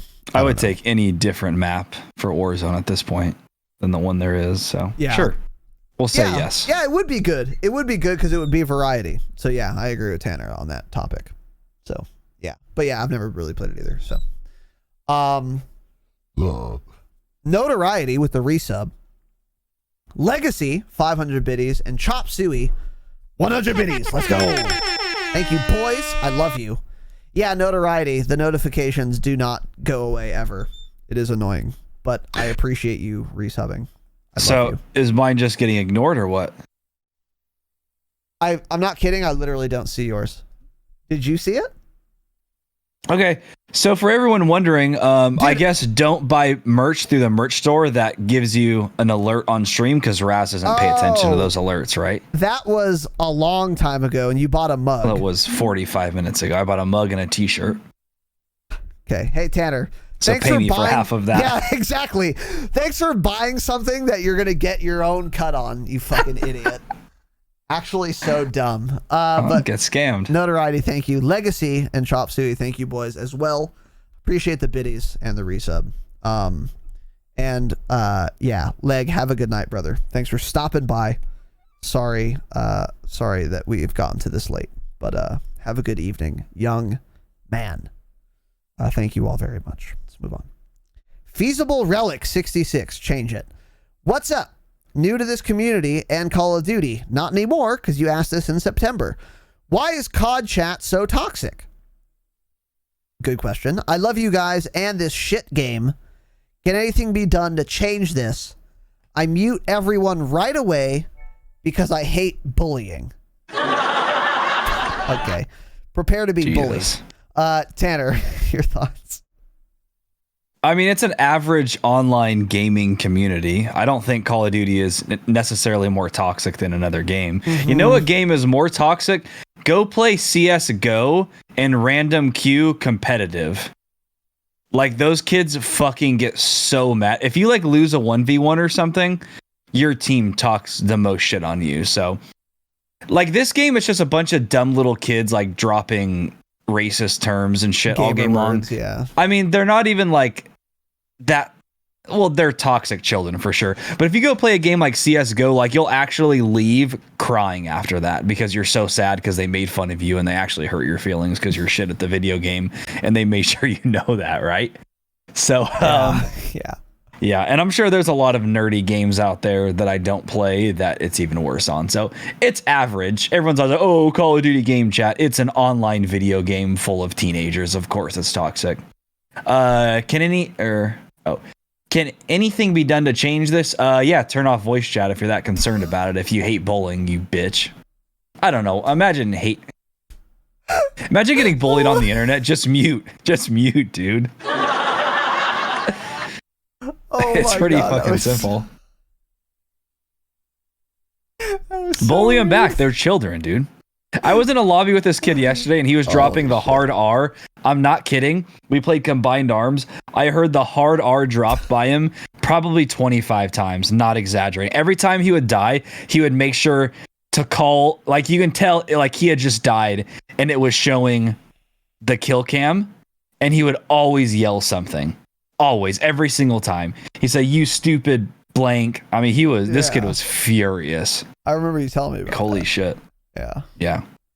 Oh my god. Yeah, so like funny. Bullet just said, Counter-Strike is bad. They will they'll vote kick you off of their team if you lose like a 1v1 or like they don't, like you can vote kick people. They will vote kick you and play 4 against 5 if you don't play well. Funny, it's like so embarrassing if you're in like a 1v2 or like a 1v1 and you like somebody walks up behind you and just shoots you point blank or something embarrassing. Like they're voting you out and they're like, dude, you're fucking trash. Like, why are you playing this game? Like, go queue for casual. Why are you playing competitive? Like, they get nasty with it. Yeah. Oh my god, that's so fucking funny. Okay.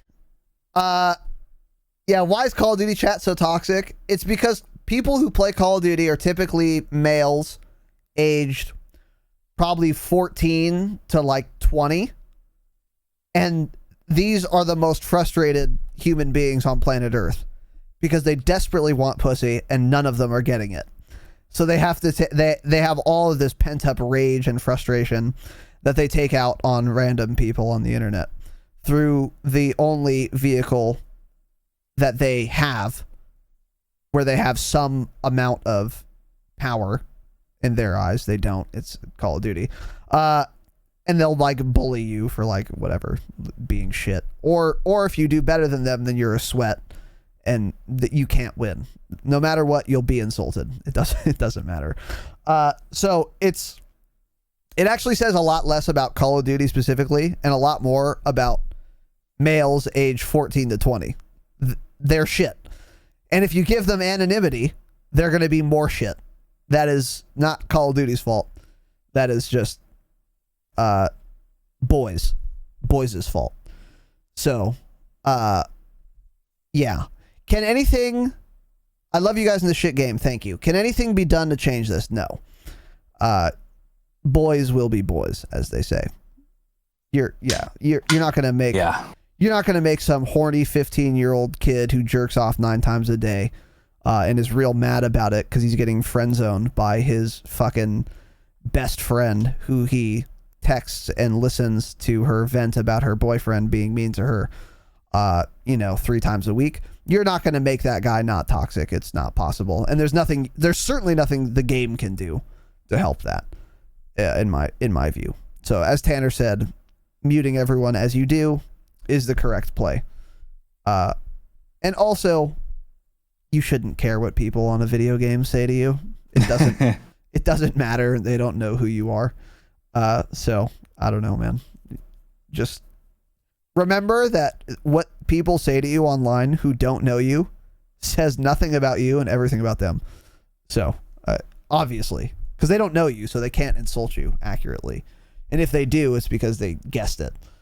So let's move on. Jay Bunner asks, I am a console peasant, but I often ponder the thought of joining the superior PC master race.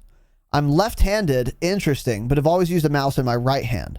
If I made the switch, I would naturally use my right hand as I always have. I fear this would hinder my accuracy. Have you encountered anyone with this same issue? What would you guys recommend? This is a very interesting question. Tanner, your thoughts?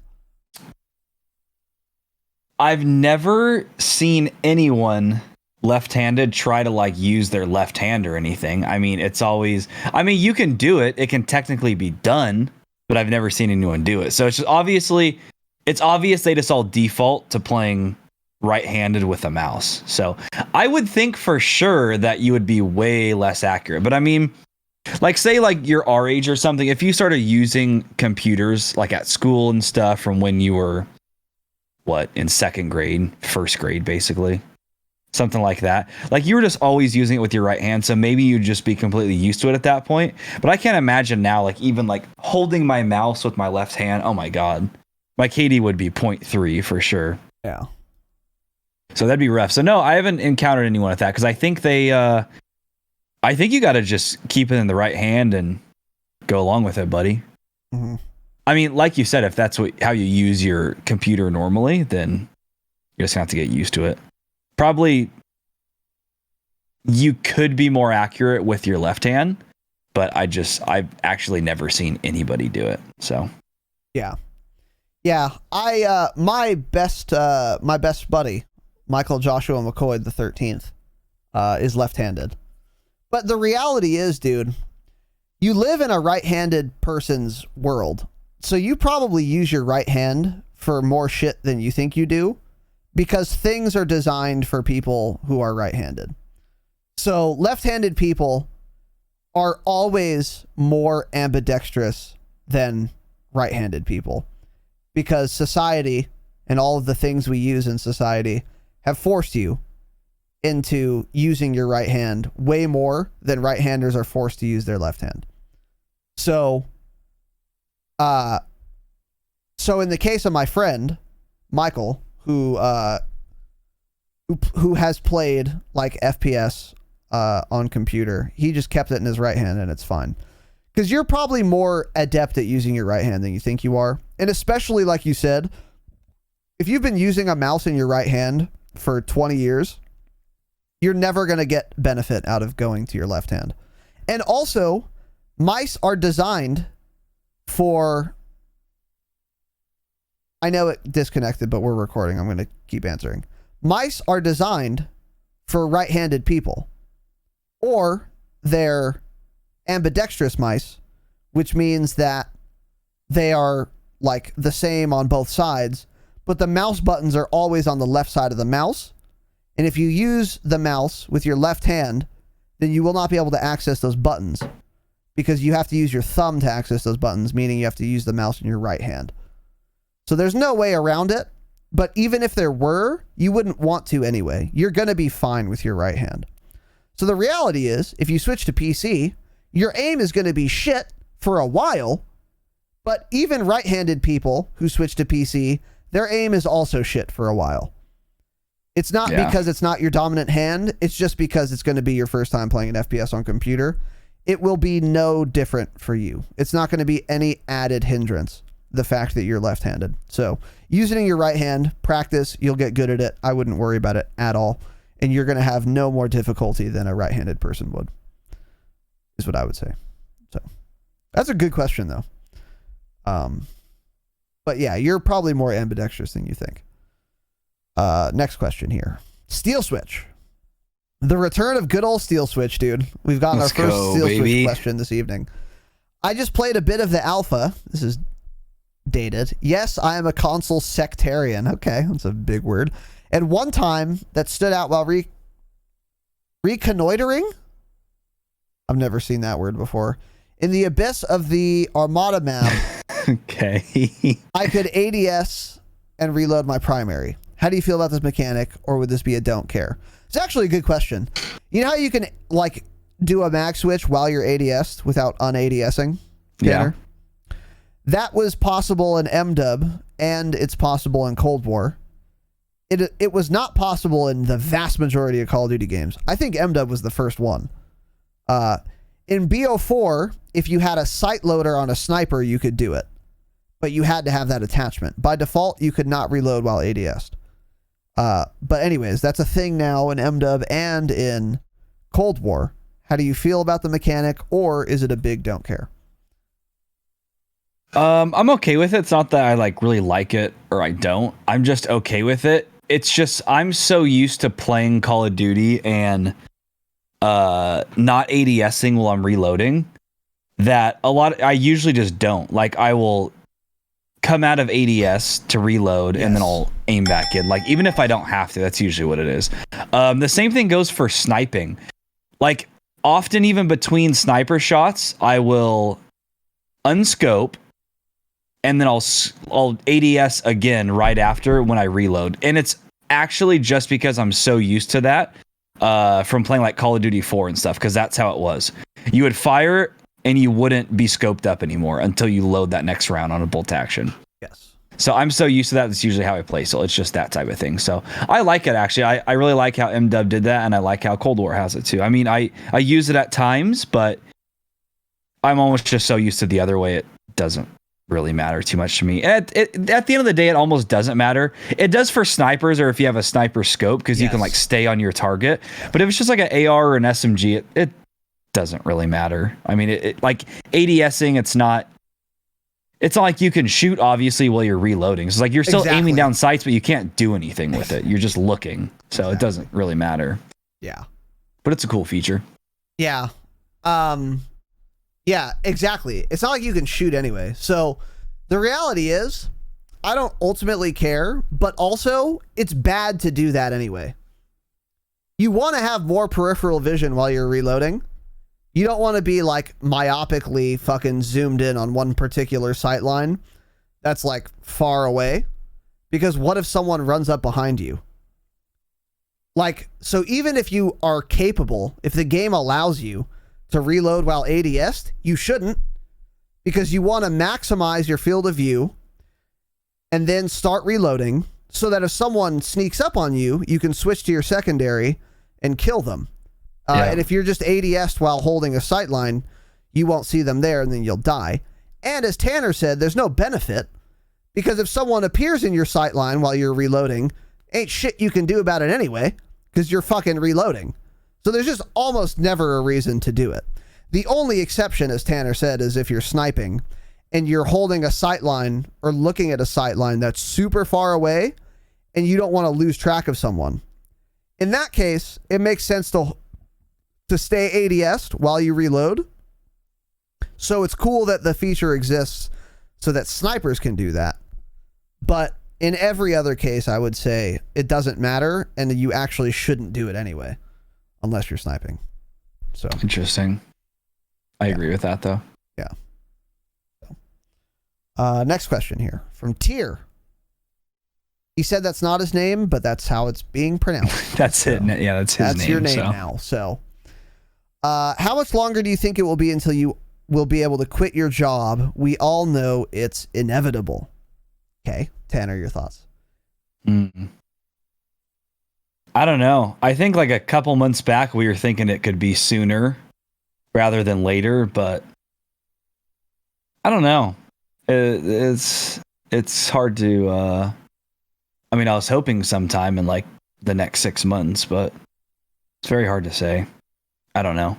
I mean, we've been growing, but it's like there hasn't been like a sharp uptick or anything, you know? It's just like been like slow and gradual the whole time. Mm-hmm.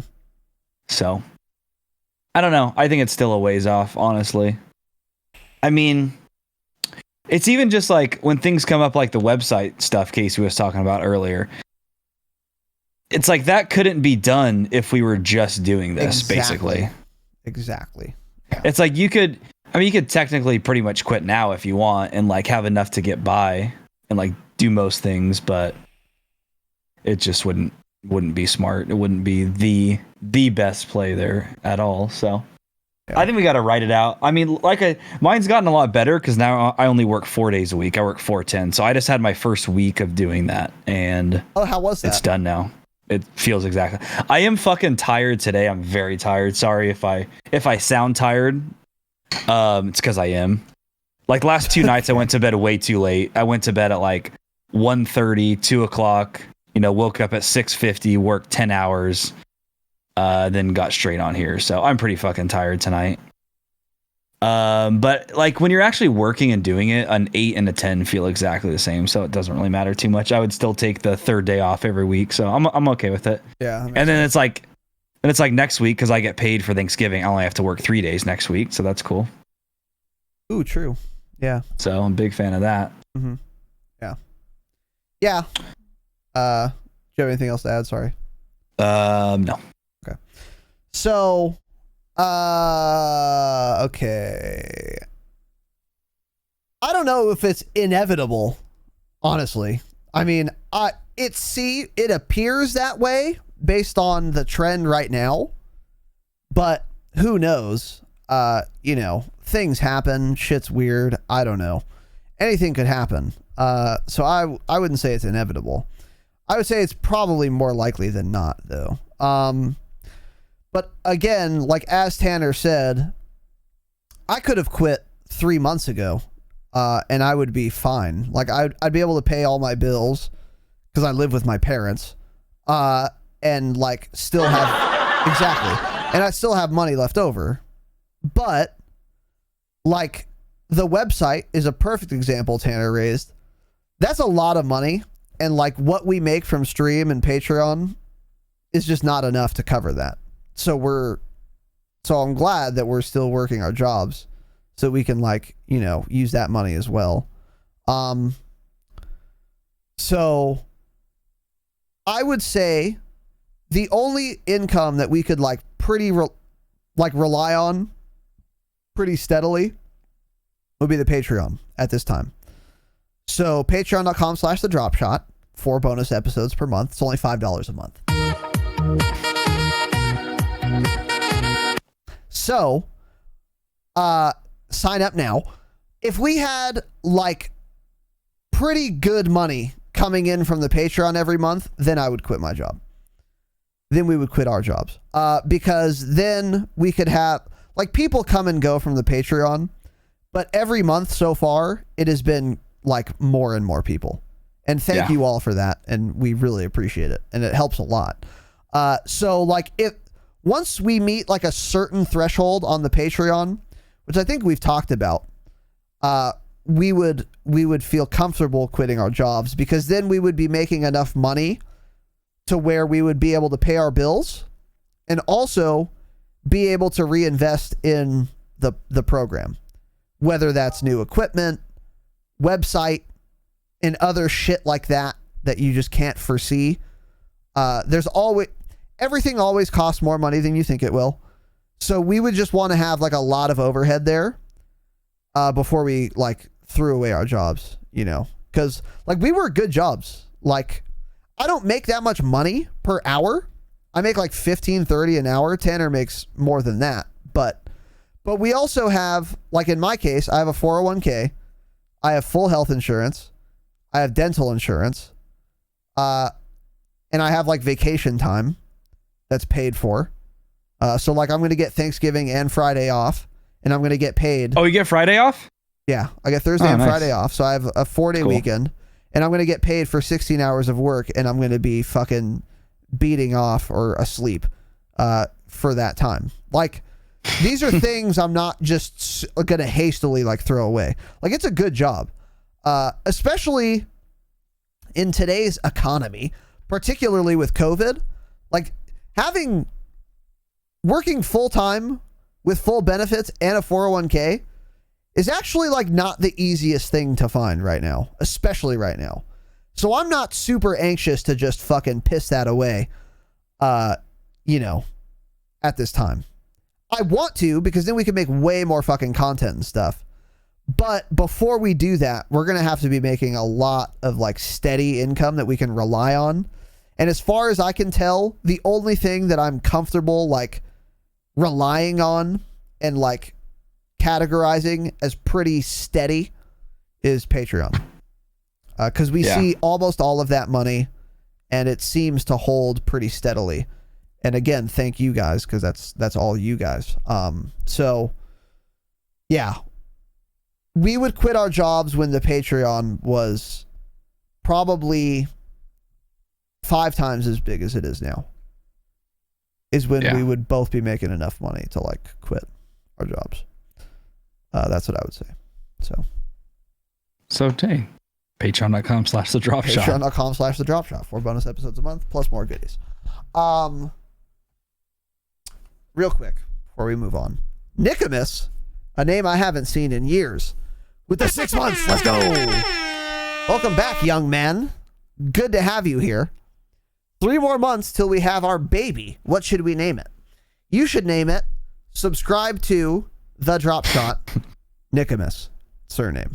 That's what you should name it. In my view. So Thank you for the sub, dude. I love you. I appreciate you. 3 months till your baby, dude. Congratulations. I hope that goes well.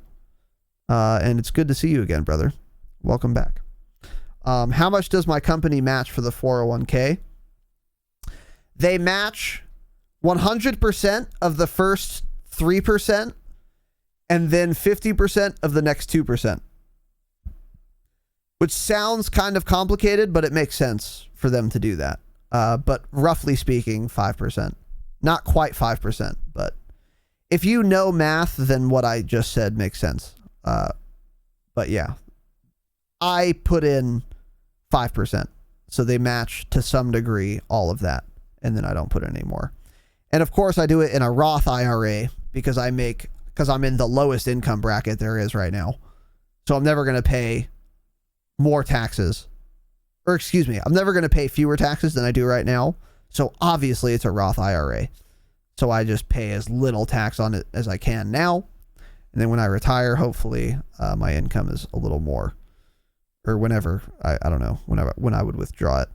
But in the worst case, then whatever. I don't have to pay taxes later. Even if my income bracket would have been the same. It couldn't have been lower, is my point. But yeah, basically 5%. But yeah, I'm not super eager to give those things up. What's up, Thanatos? Surprised you're still going. This has not been a long episode. It's been what, 2 hours? About 2 hours. That's not that long. Gift, I haven't listened to a Patreon episode much. Yeah, I know, Gift. There are a lot of people like you, and we do appreciate it very much, dude. It means a lot.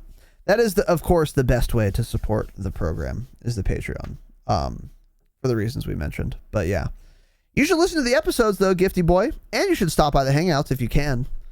But if you don't want to, that's fine, of course. The support means a lot, and we do appreciate that. And there are a lot of you. There are a lot of you Damascus patrons who just send it just to support. And it's fucking super helpful, especially for this website and shit, you know, and like other expenses for the pod, you know, it helps a lot, and it translates to a better product for all of you guys, of course. So what's up, J Titch? Yeah, things have been going great, man. We've been chilling. We've been having fun with Cold War. So it's I'm excited to get into it this evening. So we'll fucking see how that goes. We're gonna move on to this next one. And hopefully Tanner's back by the time I answer it. So this one is from Kuiper, I guess. Kuiper? How would I say this? Doesn't matter. Do you think when it comes to pro controller versus keyboard players in COD, it is all about aim, or do you think intangible in-game knowledge is more of a factor in play when it comes down to it?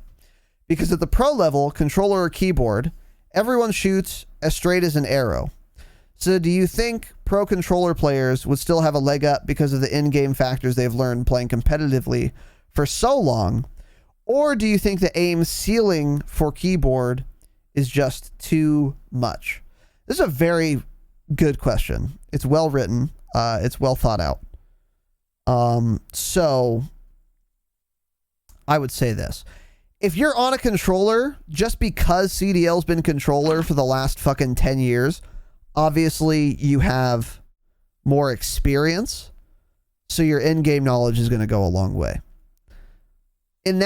So like if it switched to like you can use whatever input methods you want, I think controller players would maybe do better for the first year or two. But once keyboard and mouse players learn the maps, that intangible goes away. And then it's equal. So do I think keyboard or controller players would be better? As you said, everyone shoots as straight as an arrow, regardless of the input method. So the difference would be a keyboard player can do a 360 degree turn, which you would never do. That's a 360, obviously. Just spin in a circle. So a 180, let's call it that. A keyboard and mouse player can 180 you in 60 milliseconds. On a controller, on the highest sensitivity, it would take you 300 milliseconds or something. So obviously the keyboard and mouse players would dump all over them just because of the input method. And I don't think aim assist would be that helpful in the pro scene because it's 6s. So the maps aren't insanely big. So aim assist isn't that helpful. And like you've correctly pointed out, if you're a professional Call of Duty player on keyboard and mouse, you're fucking consistent, you're snappy, and you don't miss on a 6s map, on a sight line that you've seen people peek 1,000 times in search and destroy. Like, you're just not going to miss. So then it just comes down to, okay, well, who can switch an angle faster? Well, the mouse can, obviously. So in the end, the intangibles that you've talked about with like map knowledge and shit, those would cancel out as soon as you let the keyboard and mouse players in for any length of time. And then they would destroy the controller users because they can turn their characters faster. So they could snap on you before your like thumbstick has finished reaching the right side of your controller. So Tanner, what are your thoughts on this question? Kind of hard to read it since you were talking, but from what I see, like, I think a lot of it comes down to game sense from like what you were saying, like in terms of CDL and stuff. Like there's a lot of people out there that I feel like can aim well, especially like on a controller and shit. But like what those pros have is game sense. And we've talked about it with like OP Mark II in Warzone, where it's like the little things they do that the average person just never thinks about. That's what makes them better. It doesn't come down to their aim. His aim isn't snappy. He's not nutty. There's thousands of people with better aim than him, but it's like, you are so smart that you outplay people and get in a good position, and your aim is really, really good, but it's not like snapping to kids' heads all day long. It's just you are good and you're smart. I think that's more what it comes down to, rather than like just strictly aiming. But I agree with that for sure. But for this, would pro controller players still have a leg up in the in-game factors? I want to see that so badly. Like, I would love to see a team like I want like TGD, Syrian, Nate, and then 3 other really good players. Yeah. Like Team EXE, somebody like that, to go up against like just 6 random CDL pros. And I want to see how that goes. Because I mean, the CDL people would win because of their map knowledge typically, and the way they play certain game modes and things like that. But when it came to actually like getting the kills, I think the people on a mouse and keyboard would come out on top usually. Easily. Yeah, I agree. I mean, the aim assist is very strong in this game, so it's hard to say, but yeah, true. I think it just depends on like map size and shit. Yeah. But like Go ahead. My answer for that was more certain if it's Modern Warfare. But with aim assist and multiplayer in this game, it's a tougher call for sure. That's a good point. So let's move on here. Zeocam. What's the deal with a coffee shop and an underage boy? Is there a story I haven't heard? LOL. Okay. So here's the story. When I was streaming Black Ops 4, just playing the game, there was this dude who was also quite good at Call of Duty. His name was Scuba Gaming. And BO4 was not crossplay. So if you played PC multiplayer on BO4, you knew like everyone, because like so few people played it. One of them was this guy Scuba, whatever. So I was streaming. He would come in my stream because like I shit on him in game or something, and then he was like, "Oh my god, I want to learn from you." So he came to twitch.tv/Razinon, and then I was like, whatever. Like he would just like watch the stream when I streamed, and then one day I mentioned like where I live, and he was like, "Dude, no way, I live here." And it turns out I live literally 4/10 of 1 mile from this random dude on the internet, Real Scuba Gaming. He lives literally less than half of 1 mile from my home is where he lives. And he's like a 17-year-old guy, right? So I was like, dude, and there's also a coffee shop slash. Oh, wait, hold on. This is also crazy because you met in BO4 on PC. Yeah. There was like 400 people across the fucking world playing this game on PC, and one of them just so happened to live right next to us. Yeah. It's very fucking weird, dude. It was very strange. So once I learned that, I was like, dude, that's crazy. I was like, and there's so also in the middle of us, it's like a quarter mile from each of our houses, like dead in the middle of our houses. Cause I know I don't know exactly where he lives, but I know pretty fucking close where he lives. I know what like street he lives on cause he described it. And I live in the area. I've lived here for 20 years. There's a coffee shop slash bakery. So I was like, dude, what are you doing Saturday? Let me buy you a coffee and I can take a picture of us together for like Twitter and say like, oh, I met my first viewer in real life. And then he said, oh, my parents like wouldn't let me or something. And then I was like, dude, walk to fucking the store, walk to the shop. We live in like a residential area. He could easily just walk there. I was like, just exit your home and walk there. We're going to be at a fucking coffee shop at 10 a.m. in broad daylight with a bunch of people around. I'm not going to. So the joke is that I like to buy coffee for underage boys because he's technically a minor and I propositioned him for coffee, which is often a euphemism for like first date, like let me fuck your throat or something. That was not the intention, obviously. So the joke is now that I like to buy coffee for underage boys. But the reality is the story is just very crazy and insane. And I was like, dude, like, let me fucking, I'll buy you breakfast. And then like, cause we live so close and it's so fucking like random that it would be cool. But then I don't know. He has like super strict parents, I guess. I don't know, whatever. I don't know what that's like, but yeah. So then that's the story. So yeah. Anyways, that is that. So good question. Last one for this evening.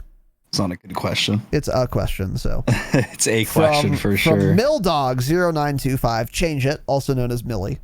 What operators do you think look the coolest as far as base skin in Call of Duty Modern Warfare 2019? And which skin is your favorite via either unlocking or the store skins? For example, my favorite is Ragnar-like Viking skin for Minotaur K, being that I look slightly similar IRL, double K. Also, this pod is great and has perfect timing. Sound effects that draw ships like me in. Well, of course we do. All right, Tanner. So the only skin to use on Modern Warfare, it's a simple question. It's Yegor. That's the only skin I use, right? I use Yegor for the default. Well, his default's kind of shit. It's mostly his track suit that shines, dude. I love that thing. Oh wait, no. There's the other one that came out. Iskra Cat. That Lady? one just came out towards the end.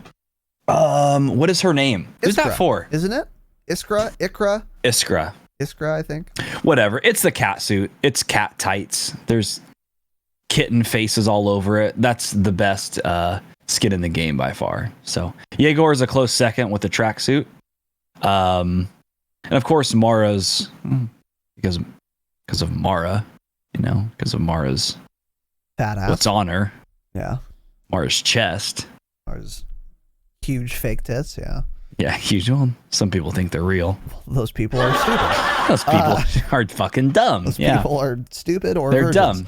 I hate the Minotaur skin, honestly. It's too big. It's too bulky. He looks dumb. So if you look like him, I'm sorry, Mill, for saying that, but he looks dumb in this video game, okay? We'll keep that in mind. So the coolest operator base skin is obviously Kruger, of course. Because he's an edgelord and you can't... Oh, no. Nope, wrong. The coolest operator base skin is Nikto. Because he's got the fucking, like, ski mask on. He looks all evil because I'm an edgelord fucking frog. So I love that skin. I like anything that's like full face covering, edgy as fuck. Because I'm dumb. Because I'm a child. I'm a boy, right? I'm a boy who buys My Chemical Romance CDs in 2005. And which skin is my favorite via either unlocking or store skins? I don't remember loving any store skins. There was one they're for all shit. There was one for Otter called like UDT, and it was like he has like a hat on with like webbing, like ghillie webbing, like covering his whole head that I thought looked really cool. One of them was like Kruger, like a snow outfit, and it came with like an ice pick. That one looked kind of cool. But also, yeah. A lot of the default soldier skins that came out later in MDub, where you could, you know what I'm talking about? Yeah, they were way better. Actually, those were you're fucking right. dope, dude. Yeah, those were the ones I used in the end. They both had ones that were like black, full face covering, like helmet, whatever. I liked those a lot. But yeah, I don't know. Ultimately, doesn't matter and don't care. But Kruger / Nikto get my votes for sure. So, anything to add this evening, Tanner Dropshot? No. Okay. With that said, we're going to wrap this bitch up. Tanner, go live now. And we're going to get in some Cold War gameplay. But first, I would like to wrap this up. So, we will answer the rest of these questions another time. And again, keep asking questions in the Discord, of course. The next section of this program is iTunes reviews. If you leave us a 5-star review on iTunes, thank you. If you leave us a 5-star rating, thank you. It means a lot. It helps us get discovered. If you accompany that 5-star rating with a review, I'll read it on this program, just like I'm going to do right now. This first one is too long, and it's from Ronnie King Kong, who is a new patron, by the way. The title of this review is We Are Live. Okay. Hey, Raz and Tanner, who's probably going live now. True. I want to be candid about this review while also giving you guys the analytics. While I do enjoy the pod thoroughly and have become a Patreon member, got scammed, correct? I don't believe this is a 5-star podcast. I'm mauled. I'll start by saying that I think you have a great base for the pod with the formatting by having updates on Wednesdays, no apostrophe there, since they come out during the middle of the week, and the fun stuff on Saturdays. Thank you. Next, I enjoy the content that you guys have. It seems like you actually put some thought into what you want in the pod, how it flows, and the listeners seem to engage a lot based on the content alone. Now, for the best part of the pod, without trying to be flowery, okay, is your partnership you guys have. Listening to your banter and ability to understand each other and riffing and sense of fun in the podcast is extremely enjoyable. It helps that Raz has a great ability to communicate at length about anything, and Tanner can easily, well, tell him to shut up and bring him back to the point. It is so much fun to listen to. I think there are a few things I could say that would make the pod better. Now, I hope you take this constructively because it only helps your viewership. I think the yelling, swearing, and horns are excessive in all caps. Just a notch lower would be nice, guys. I don't the swearing, etc., by the way. Okay. I think a way to up your pod would be trying to get people to join the pod. Maybe streamers, other good players, new frogs, and intermediate players. You guys and us would get different perspectives of the game that you might not have seen before. And that way all your listeners would get a sense of, quote, oh, I'm like that too. I'm not the only one, end quote. You guys are part of my Call of Duty experience now, and I hope nothing but the best for you guys. Love the pod, guys. Don't say guys that much. Keep up the hard work. Well, that was a lot. Don't ever write a review this long again. But, Ronnie, I appreciate the kind words. Thank you. And let me address some of what was said here. Okay. I don't believe this is a 5-star podcast, you said. That's interesting. The fact that you have criticisms of the program would not necessarily bar the possibility of it being a 5-star program regardless. For example, the Tim Dillon Show is a 5-star podcast as far as I'm concerned. Now, I have some issues with it, but despite those issues, it's still a 5-star podcast. So, I don't know what your rubric is for a 5-star podcast, but if it is a podcast that literally has no problems or things you disagree with whatsoever, then I would venture to say you wouldn't rate any podcast 5 stars, because no such program probably exists. Nonetheless, I appreciate the analytics. As you said, all the kind words are very much appreciated, dude, and it means a lot, and thank you for real, and especially thank you for being a part of the Patreon. You are obviously genuinely enjoying the program, so thank you, and I appreciate it, and it means a lot. Now, I hope you can take this constructively. I do take this constructively. We both do. We've been told many times that the yelling, swearing, and horns are excessive. Now, the reality is, some people think it's excessive. Some people fucking love it, and it's the reason they listen, or a big part of the reason they listen. So we could tackle these one by one. The yelling, I don't think we actually yell that much on this podcast. Am I bugging, Tanner? Hello? Tanner? No, I don't. Sorry, my mic is muted. No, I don't think we yell a lot at all. I don't know what he's talking about. Yeah, the yelling thing, I don't understand. If you're getting mad at the very beginning of the podcast where I command the universe, or not command them, but I exclaim that we're live. Okay, fair, I guess, but whatever. It's 2 seconds. But outside of that, I feel like we don't yell much at all. Sometimes I yell because I get so fucking mauled at M-Dub. Hopefully, there's no yelling for Cold War, but I doubt that's the case. So that's point one. Swearing.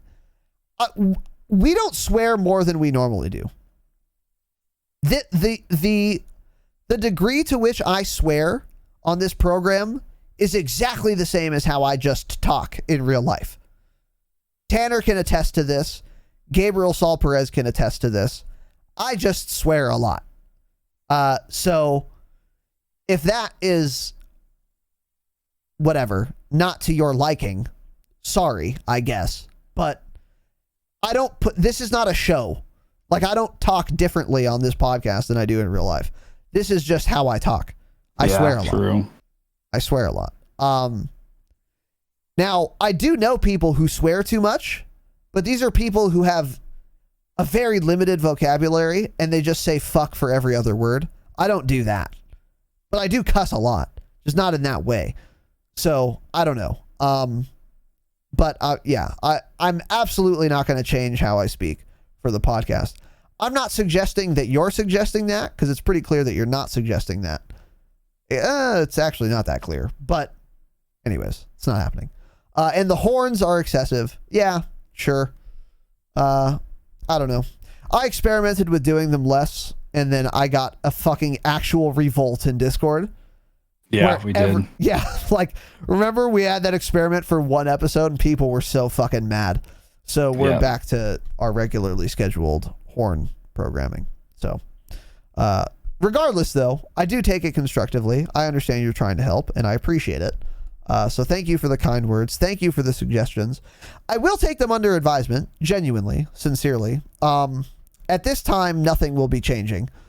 But these types of complaints have been levied against us more than once. So it is something to think about.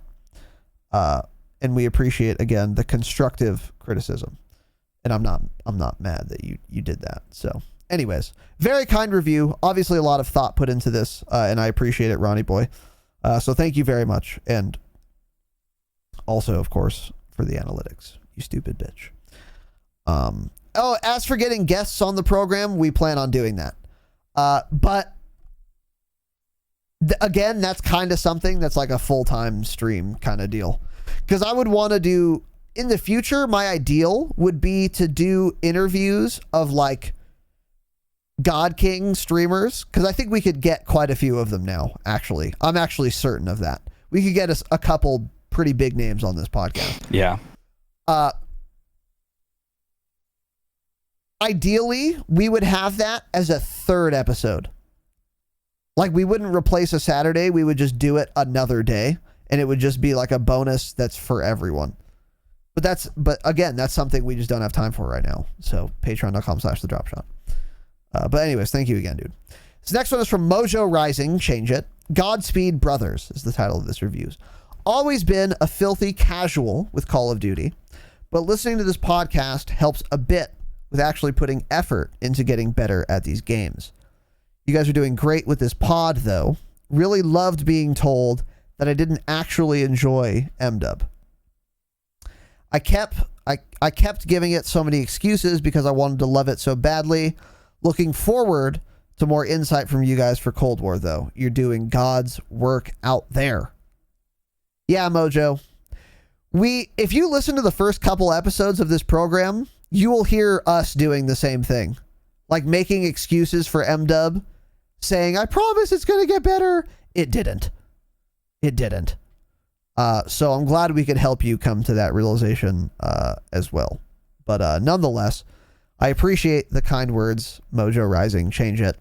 And of course, the analytics. It means a lot. So thank you both, boys. Again, leave an iTunes rating of 5 stars. And if you write a review along with it, we will read it live on this program.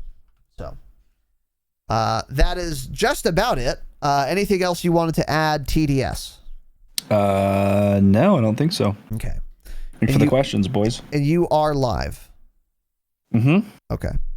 So yes, as Tanner said, thank you again, everyone, for the questions. We will be doing a lot more Q&As. So join the fucking Discord. Continue to leave us Q&A questions in the designated section in that Discord. Once again, patreon.com/thedropshot's the best way to support us. It's only $5 a month, 4 bonus episodes a month, and access to the entire back catalog. You can find me on social media at Razinon. You can find Tanner at Tanner Dropshot. One word. Subscribe to me on YouTube now. I'm very close to 1,000 subs, and then I can monetize, and I'm that much closer to quitting my shit job and giving you guys more content. YouTube.com/Razinon. It's free. Subscribe now. We have 2 merch stores. See those in the show notes. Join the fucking Discord, of course. And last but certainly not least, special thank you to our Damascus patrons, Mr. Salmonella, J. Pritch, Slivovitz, Jake Downs, Zerosio, Tequila Sir Rockingbird, Face Esquire, Tyler H., Gift Curse, Adam H., Sniff Hambone, change it, Jimmy M., Von Trapp, Austin Menace, Vester, Goated Josh V., Papa Shido, Civ, Dread Pirate Roberts, Dr. J. Webb, Derek R., Wade M., It's the Pickle, That Dirty Clap, Killicam, Pre-Shock, Garrett S., Jada Pinkett Smith, Young Miss Lemur Party. I just saw your email address, Lemur Party. Absolutely change it. Absolutely change it. But thank you. Freeze, The Dave Daily, Young Evan, aka Rita Book, Deacon Cheese, Brandon L., Rizzle Music, the official playlist producer of this program, Sean B., Manny Marr, Derek C., Samuel, Cope Cowboy, Notoriety, Thomas L., Blake C., I can't read, Lavon Affair, Brian P., and last, but certainly not least, an extra special thank you to our one and only Obsidian patron, Dark Matter patron, the Dropshot Patriarch, the Vaping Viking. Thank you all for listening. Thank you for watching. We will be back next time. Have an excellent evening, of course. And as always, please remember,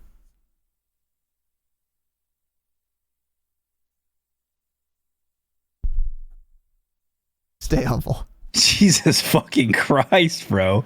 Stay humble. Okay.